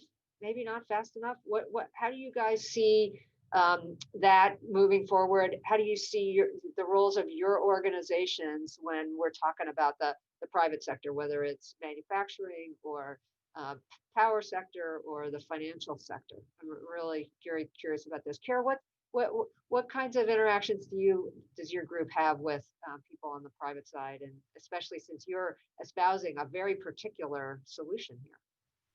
Yeah, so the plan that I support is authored by the Climate Leadership Council and has the backing of a whole host of industry leaders, both on the energy side of things, but also in the innovation sphere, as well as organizations that are in conservation specifically. And so I think that sort of weird, odd bedfellows model of getting everyone to the table to actually talk about solutions that can be supported, even if they're not these moonshot, dream solutions, things that are actually going to be long lasting, could actually have staying power, are also very, very important. So by having everybody at the table, including folks like Ford, GE, Schneider Electric, Exxon, Shell, but also Microsoft, IBM, and Goldman Sachs, that's a huge deal to get those guys on the same side as the World Resources Institute. And so having that weird coalition to put all of their lobbying power behind a legislative plan that can't just be repealed by the next administration is crucial. Because that's my big fear, is that if we have a president who takes executive action on issues like this, that could just be repealed by the next administration. There is nothing stopping the next Republican president from saying, you know what, I don't like that. And that's why bipartisan buy-in is so crucial, and a legislative solution is the way to go on this problem. But what happens if we don't get it? I mean, are these companies that are at your table prepared to take steps even if we don't get legislation? And are they taking steps now? I mean, it's not just, are they, will they in the future? They should be doing it now, it seems to me. They are doing it now. They're actively working on drafting legislation together. And they're also putting their money in to this. So they're putting their lobbying power, their capital, and their ideas. And that's also one thing that I think is frequently ignored when some activists on the left would like to say just fossil fuel industry is the bad guy, the boogeyman, the villain of the story. They're also experts in a lot of ways. I'm not saying that they do everything right or even the majority of the things right, but they do know the most about this problem compared to a lot of other people. Even if that means that they've had culpabilities in the past, they know what to do to overcome it. And so just putting pressure on those folks to do the right thing. And I do think that that is working. They are at the table now. They have chosen a solution. They've chosen several solutions, but the one that I support is the one that I'm speaking about, the Baker-Schultz plan. And so I don't think that all of the knowledge of the industry should just be tossed aside because we've decided that they're the bad guy, particularly if they're the ones that could fix this the fastest. Yeah, well, I can speak from personal experience that if you're looking at regulation or legislation or whatever, you can't write a workable rule if you don't have the regulated industry at the table with you. It just won't work. So we had a great question come in. So let me ask it, and I'll throw it open to whoever would like to answer it. How do we reconcile the very real need to move towards renewable energy with the very real unpopularity of banning fracking? Who'd like to have a go at that? Catherine. Yeah, I really, well, let me go back to the first question before I answer this question. I mean, the question prior to this. Sure. First of all, I think that, when we talk about solutions and how we arrive at solutions, I think oftentimes the people that are not at the table are the ones who are impacted by the decisions of the folk who are making the policy and also lobbying for certain kinds of regulation. I think, one of the examples that we can look to if whether or not, for me personally, whether or not these companies are really legitimately concerned about the impacts that they're having on community, that there's some truth and reconciliation. Working with the Equal Justice Initiative, one of the first things that we've done is make sure that people have acknowledged the lynchings that have taken place in this country by building the Memorial to Peace and Justice here in Montgomery, Alabama. And communities around the country are acknowledging what has happened. That's the only way we're going to be able to deal with systemic racism in this country. I think the culpability of these companies that have caused and still are causing death and destruction in these communities, I can't personally, and I come from a religious tradition as well. And in my religious tradition, we have to confess. And there has been no confession, and there has been no reconciliation. And there is still destruction and death taking place in these communities, in my communities right now. And what I would like to see, if they're really serious about bringing about the change that needs to happen, and not just to continue to make money, is to first of all, let's try to reconcile what has happened in these communities. First of all, admitting it, and then working to change it. Because oftentimes the people that are sitting at the table are not the ones that are suffering. They don't even invite the people that are suffering to the table. They're usually labeled as being on the left, as opposed to being the people that are actually the victims. And a lot of these people don't have any kind of political affiliation because they're marginalized on both sides. And we have to change that paradigm. And if we don't change that paradigm, we're going to keep getting what we got. And that's how we got George Floyd. That's how we keep having these same discussions over and over and over again, because we don't get to the root cause of it. And that's the systematic racism that exists because we don't peel back the layers, and we're still minimizing the voices of people that are impacted. So I believe that any plan will not be effective until we have people at the table. Likewise, in dealing with renewable energy, when we start talking about renewable energy and how we reconcile that, we also have to look at it in the framework of, if we're going to use renewable energy, how are we going to use renewable energy in mobile homes? We have poor families living in mobile homes. What are you going to do? Put a solar panel on top of a mobile home, and every time there's a storm, they have to leave and there's nowhere to go, especially if they're in a rural community.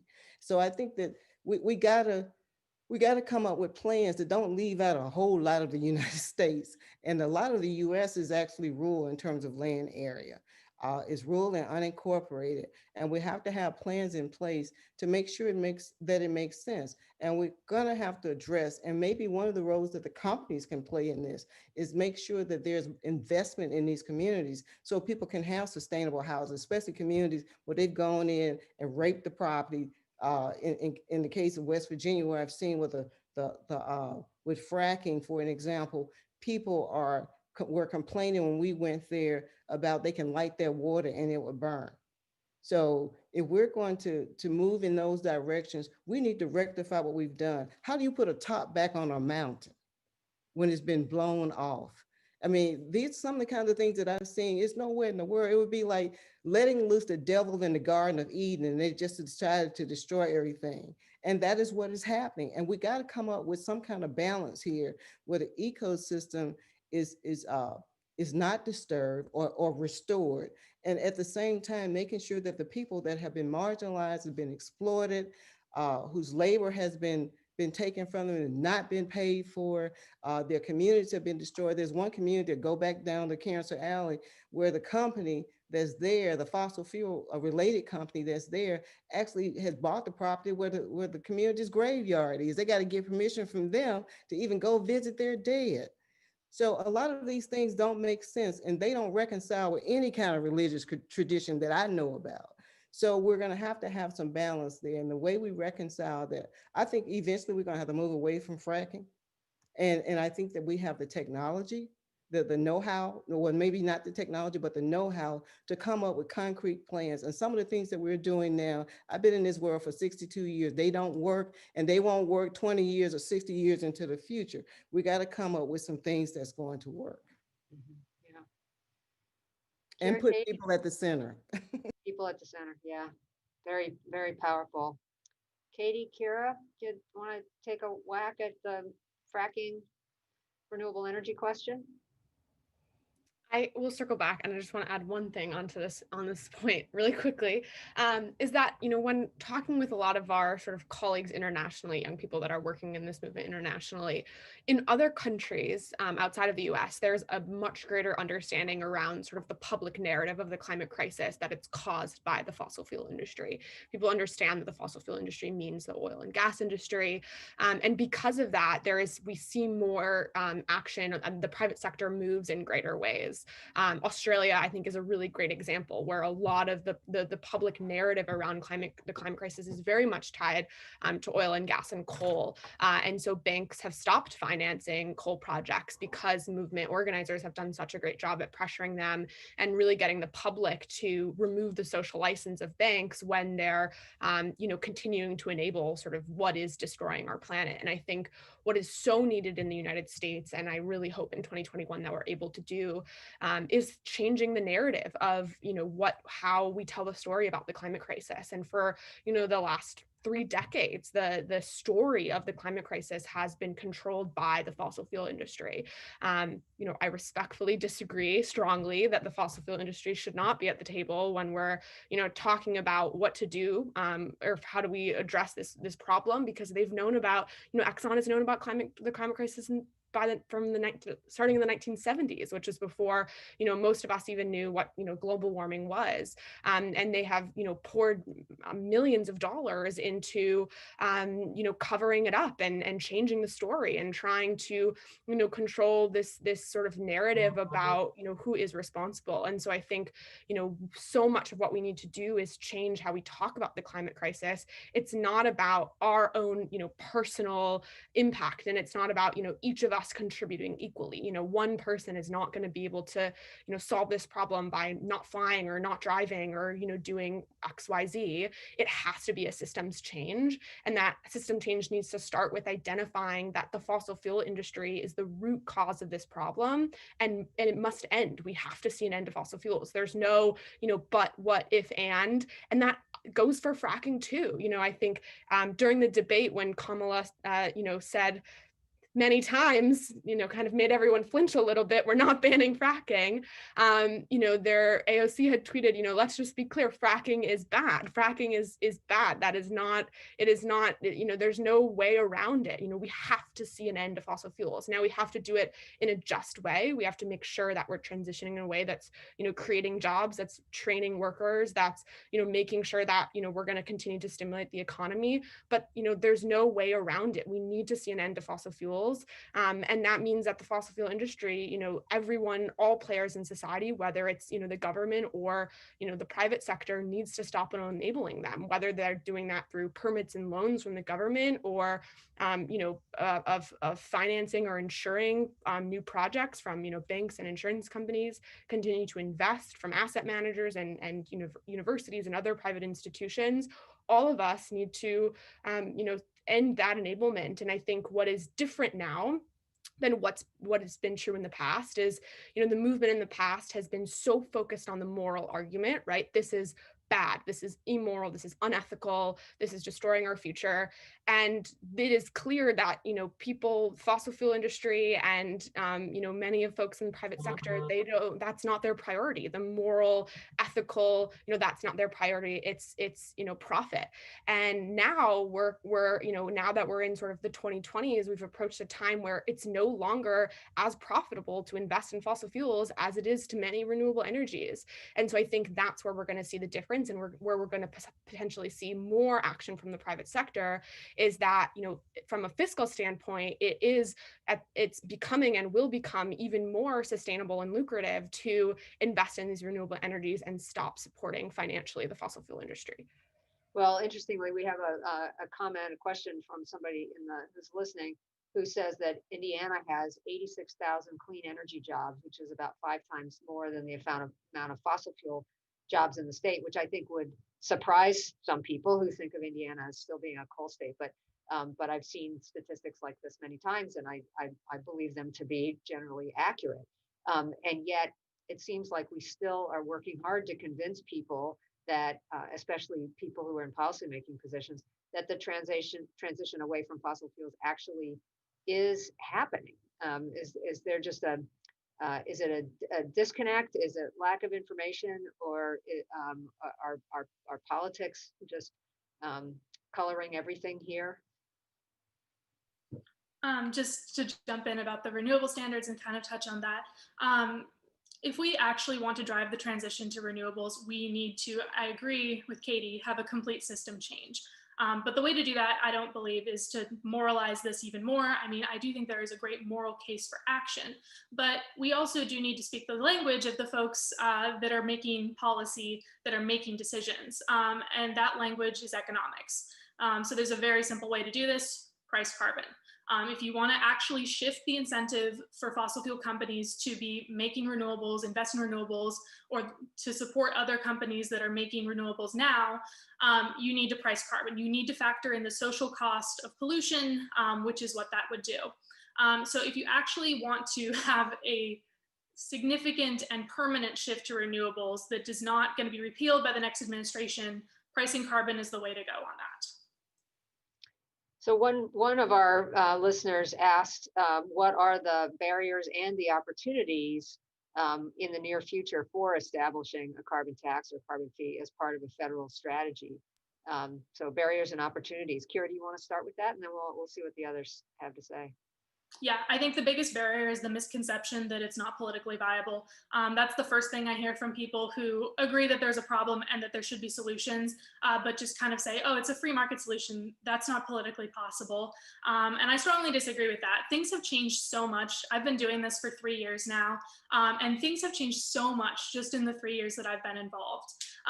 It's really been incredible to have these discussions starting at age 19 with people who were on the right, who didn't really think there had to be anything done. And to the credit of activists on the left, like the Green New Deal has been an incredible wake-up call for Republicans, because I think a lot of Republicans now are looking at this like the next healthcare, where the left had this plan that the right didn't like, but the right said, we have no solution. And the American public doesn't like that. That's not popular whatsoever. So folks on the right are waking up and realizing that we need to offer our own solutions before we just say no to everything on the left, because there is a real problem and people are understanding that now. Katie, Catherine? Yes, I know that a lot of the EJ communities are against cap and trade. I mean, they're against that because one activist described to me that means that there are certain communities that pay the tax and they're sending stuff to my community, and that reinforces what we already have. That's why I think it's very important to make sure that the communities that are impacted the most are also sitting at the table, and usually their voices are not there, they're not heard, or they're discounted. And the only way that we're going to deal with this is to be able to encompass and start using, instead of just talking about environmental justice, let's look at the principles of environmental justice. And in terms of doing that, have the people actually sitting at the table who are impacted right now. I think we're going to have a different set of solutions. That if somebody was living in the situation, if they were living on the Gulf and had to run every time there was a storm, there would be a different type of solution than one that would just focus on profit only. You know, some of these arguments that I hear, I was a history teacher for a long time, and these are some of the same arguments about why, the fossil fuel industry and why they do what they do and how they do what they do, and the narratives that have come out of it were the same kind of arguments that were used to justify slavery. And I think that we have to change that, or we're going to always be in the streets protesting about something that is just enables the inequality that continues to exist and the systems that continue to exist. We can't support these systems. We're going to have to dismantle some of them, or we're going to continue to have the same problems. Let's look at what's happening here with COVID. I mean, I live in a very, very red state, and some of my friends vote red. And I've even worked with people. If you notice in my book, I talked about working with Jeff Sessions because Jeff Sessions is a friend of mine. However, I live in a state too where people will not put on masks. They just closed the schools here in Montgomery, Alabama because of COVID, when they've covered up the number of people in the community, in the schools that were infected. My brother just recovered from COVID. I've had a lot of people to die from COVID. The lady up the street from me, her husband just died from COVID. They didn't wear a mask, and they felt like they had a right to, because they were listening to the narrative that was put out there that was not correct. And if we're going to look, if we're seeing what is happening with climate change and the type of narratives that are being put out about COVID, is all the same. Every time there's an injustice in this country, we tend to we have people that can spin it, they look good, they sound good, and they keep doing the same old thing. We have to change. We don't have any other choice but to change. Otherwise, it's going to be just like COVID. If you look at all the countries in the world, we have had more deaths and infections in the United States of America, and it's not getting any better. I just read one statistic that said 1 out of every 8 person in South Dakota has died of COVID. We have to do something different. It sounds pretty, some of the things that are being proposed, but unless we have people sitting at the table who are actually impacted by it, folk don't feel like it's their problem, or they can come up with these solutions that are not really solutions for the communities that are already being impacted right now. And that's my passion, and that's why I'm in this fight, because I want to make sure that if we don't deal with that, we have to come up with policies that deal with people that are impacted by climate change right now. And some of these people that are culpable, that made this possible, if they really are concerned, let's bring some money to the table and fix what they've broken, period. And that's not a moral issue. It's right, it's right, it's right. I think you are, I can see why you got a MacArthur. I think what young people have done is bring themselves to the table in a way that they weren't before. And I think they're making their voices heard. So I have another interesting question that's come in, but I want to see Katie's views on carbon tax, opportunities, barriers. Is carbon tax part of your solution set here? Yeah, so I'll use, I didn't know that, Catherine, you're a history teacher, so I'll actually use something that my high school history teacher used to give this example. So he was a football player when he was in high school. And so he used to say, there's two ways that you can solve a problem. One is you buy a helmet, you buy a football helmet that's too tight on your head. And so before practice every day, you take Advil so that you don't have a headache anymore. Or you could just change the size of your football helmet. And I think that that's, respectfully, I think that, that's how, carbon tax, I think it's actually very interesting here to hear you say that, the criticism from, the folks that you talk to is that, oh, that's not possible. And I think the folks that, I talk to the most will say, well, that's not even a little bit to the scale of the problem that we need to address. And I think that's, fundamentally is that that climate change and the climate crisis is a, existential threat to humanity. It is the largest threat that we're facing. And, taxing carbon is just not the, it needs to be more than that, by loads more. We need an entire systems overhaul, if we're going to avoid the worst effects of climate catastrophe. We need to see an end to fossil fuels point blank. And so I think that, it really is, it just comes back to this, how do we match the urgency and scale of the problem with a solution that is going to address the roots and ensure that we don't end up with, another similar problem, as Catherine said, 10 or 20 years down the line. It's, the climate crisis, right? It is about, the changing of the atmosphere, but it is so much more. It is a people's problem, and it is a problem that's been caused by, the same systems of oppression that are the root causes of racism in this country and are the root causes of, every other injustice that we see. And that is people putting, profit over, the planet and human beings. And so I think that is, it has to be a systems overhaul. And I think it's going to take a solution that's larger to scale. I think, when talking about the feasibility of that, right, how do we bring people to the table? How do we make sure that, we do get buy-in from all sides? And that's a challenge that, I think we are not so well set up for, but I think that, as much as there are disagreements that probably many of the folks that I work with the Biden administration, as much as we wish that we didn't have an old white dude again, that was our president, he's been around the block,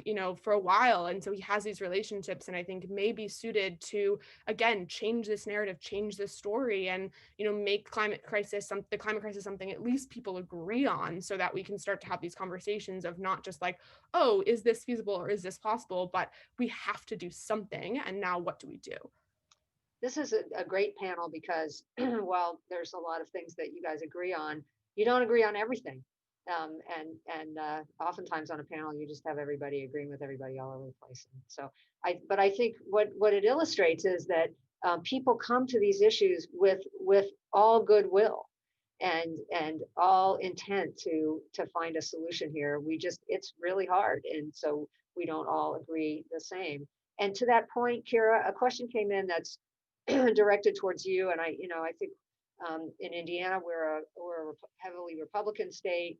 We have a lot of young people in Indiana who grew up in Republican families, are conservatives, and others who are not. So the question is, as a young conservative, how do you address people who may see that being a climate conscious conservative is kind of impossible because conservatives support candidates, support policies that are contrary to positive climate action in so many parts of the rest of their lives, even if they may profess to be in favor of climate policies on the the climate section of their life.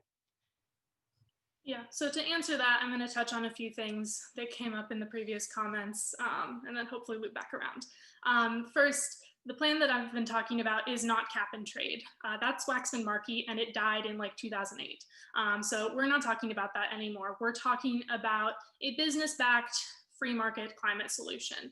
And respectfully, I'm not going to apologize for being pragmatic to a fault here, because I understand how the political process works, and we know we have to start somewhere. What I'm hearing is a lot of this all or nothing rhetoric, and more power to you if it's meant to push people further and closer to your positions. I absolutely respect that. And I do believe we are all coming from a good place in this discussion. But I'm also a realist. I would like us to do something about this problem. And to Katie's point, what I'm suggesting is not some big, corporate scheme to get nothing done. It's actually one of the most aggressive climate plans out there right now. It would yield almost 3 times all of the Obama era emissions reductions from regulations combined had they all remained in place. And as we know, in a Donald Trump presidency, they did not. So I don't know what to say other than if your answer is put back in place the Clean Power Plan, my response is our next Republican president is going to say no. So I would like us to have a real, genuine bipartisan discussion about solutions, even if it's not your moonshot dream thing, because this, like was mentioned, this is a real problem that has a timeline. And if we're going to squander our next 4 years saying, oh no, I didn't get absolutely everything I want, that's a waste of our time. And it's a waste of the people who are most impacted's time. And so I would like to see us do something rather than sit around and continue talking for the good of the people who are the most impacted and for the good of the moral crisis that we're currently facing. So yes, it is a little bit of a fine line to be a young conservative that actually believes we need to do something real and significant to address this problem. I am used to being the odd person out in most rooms, and I'm very comfortable with it.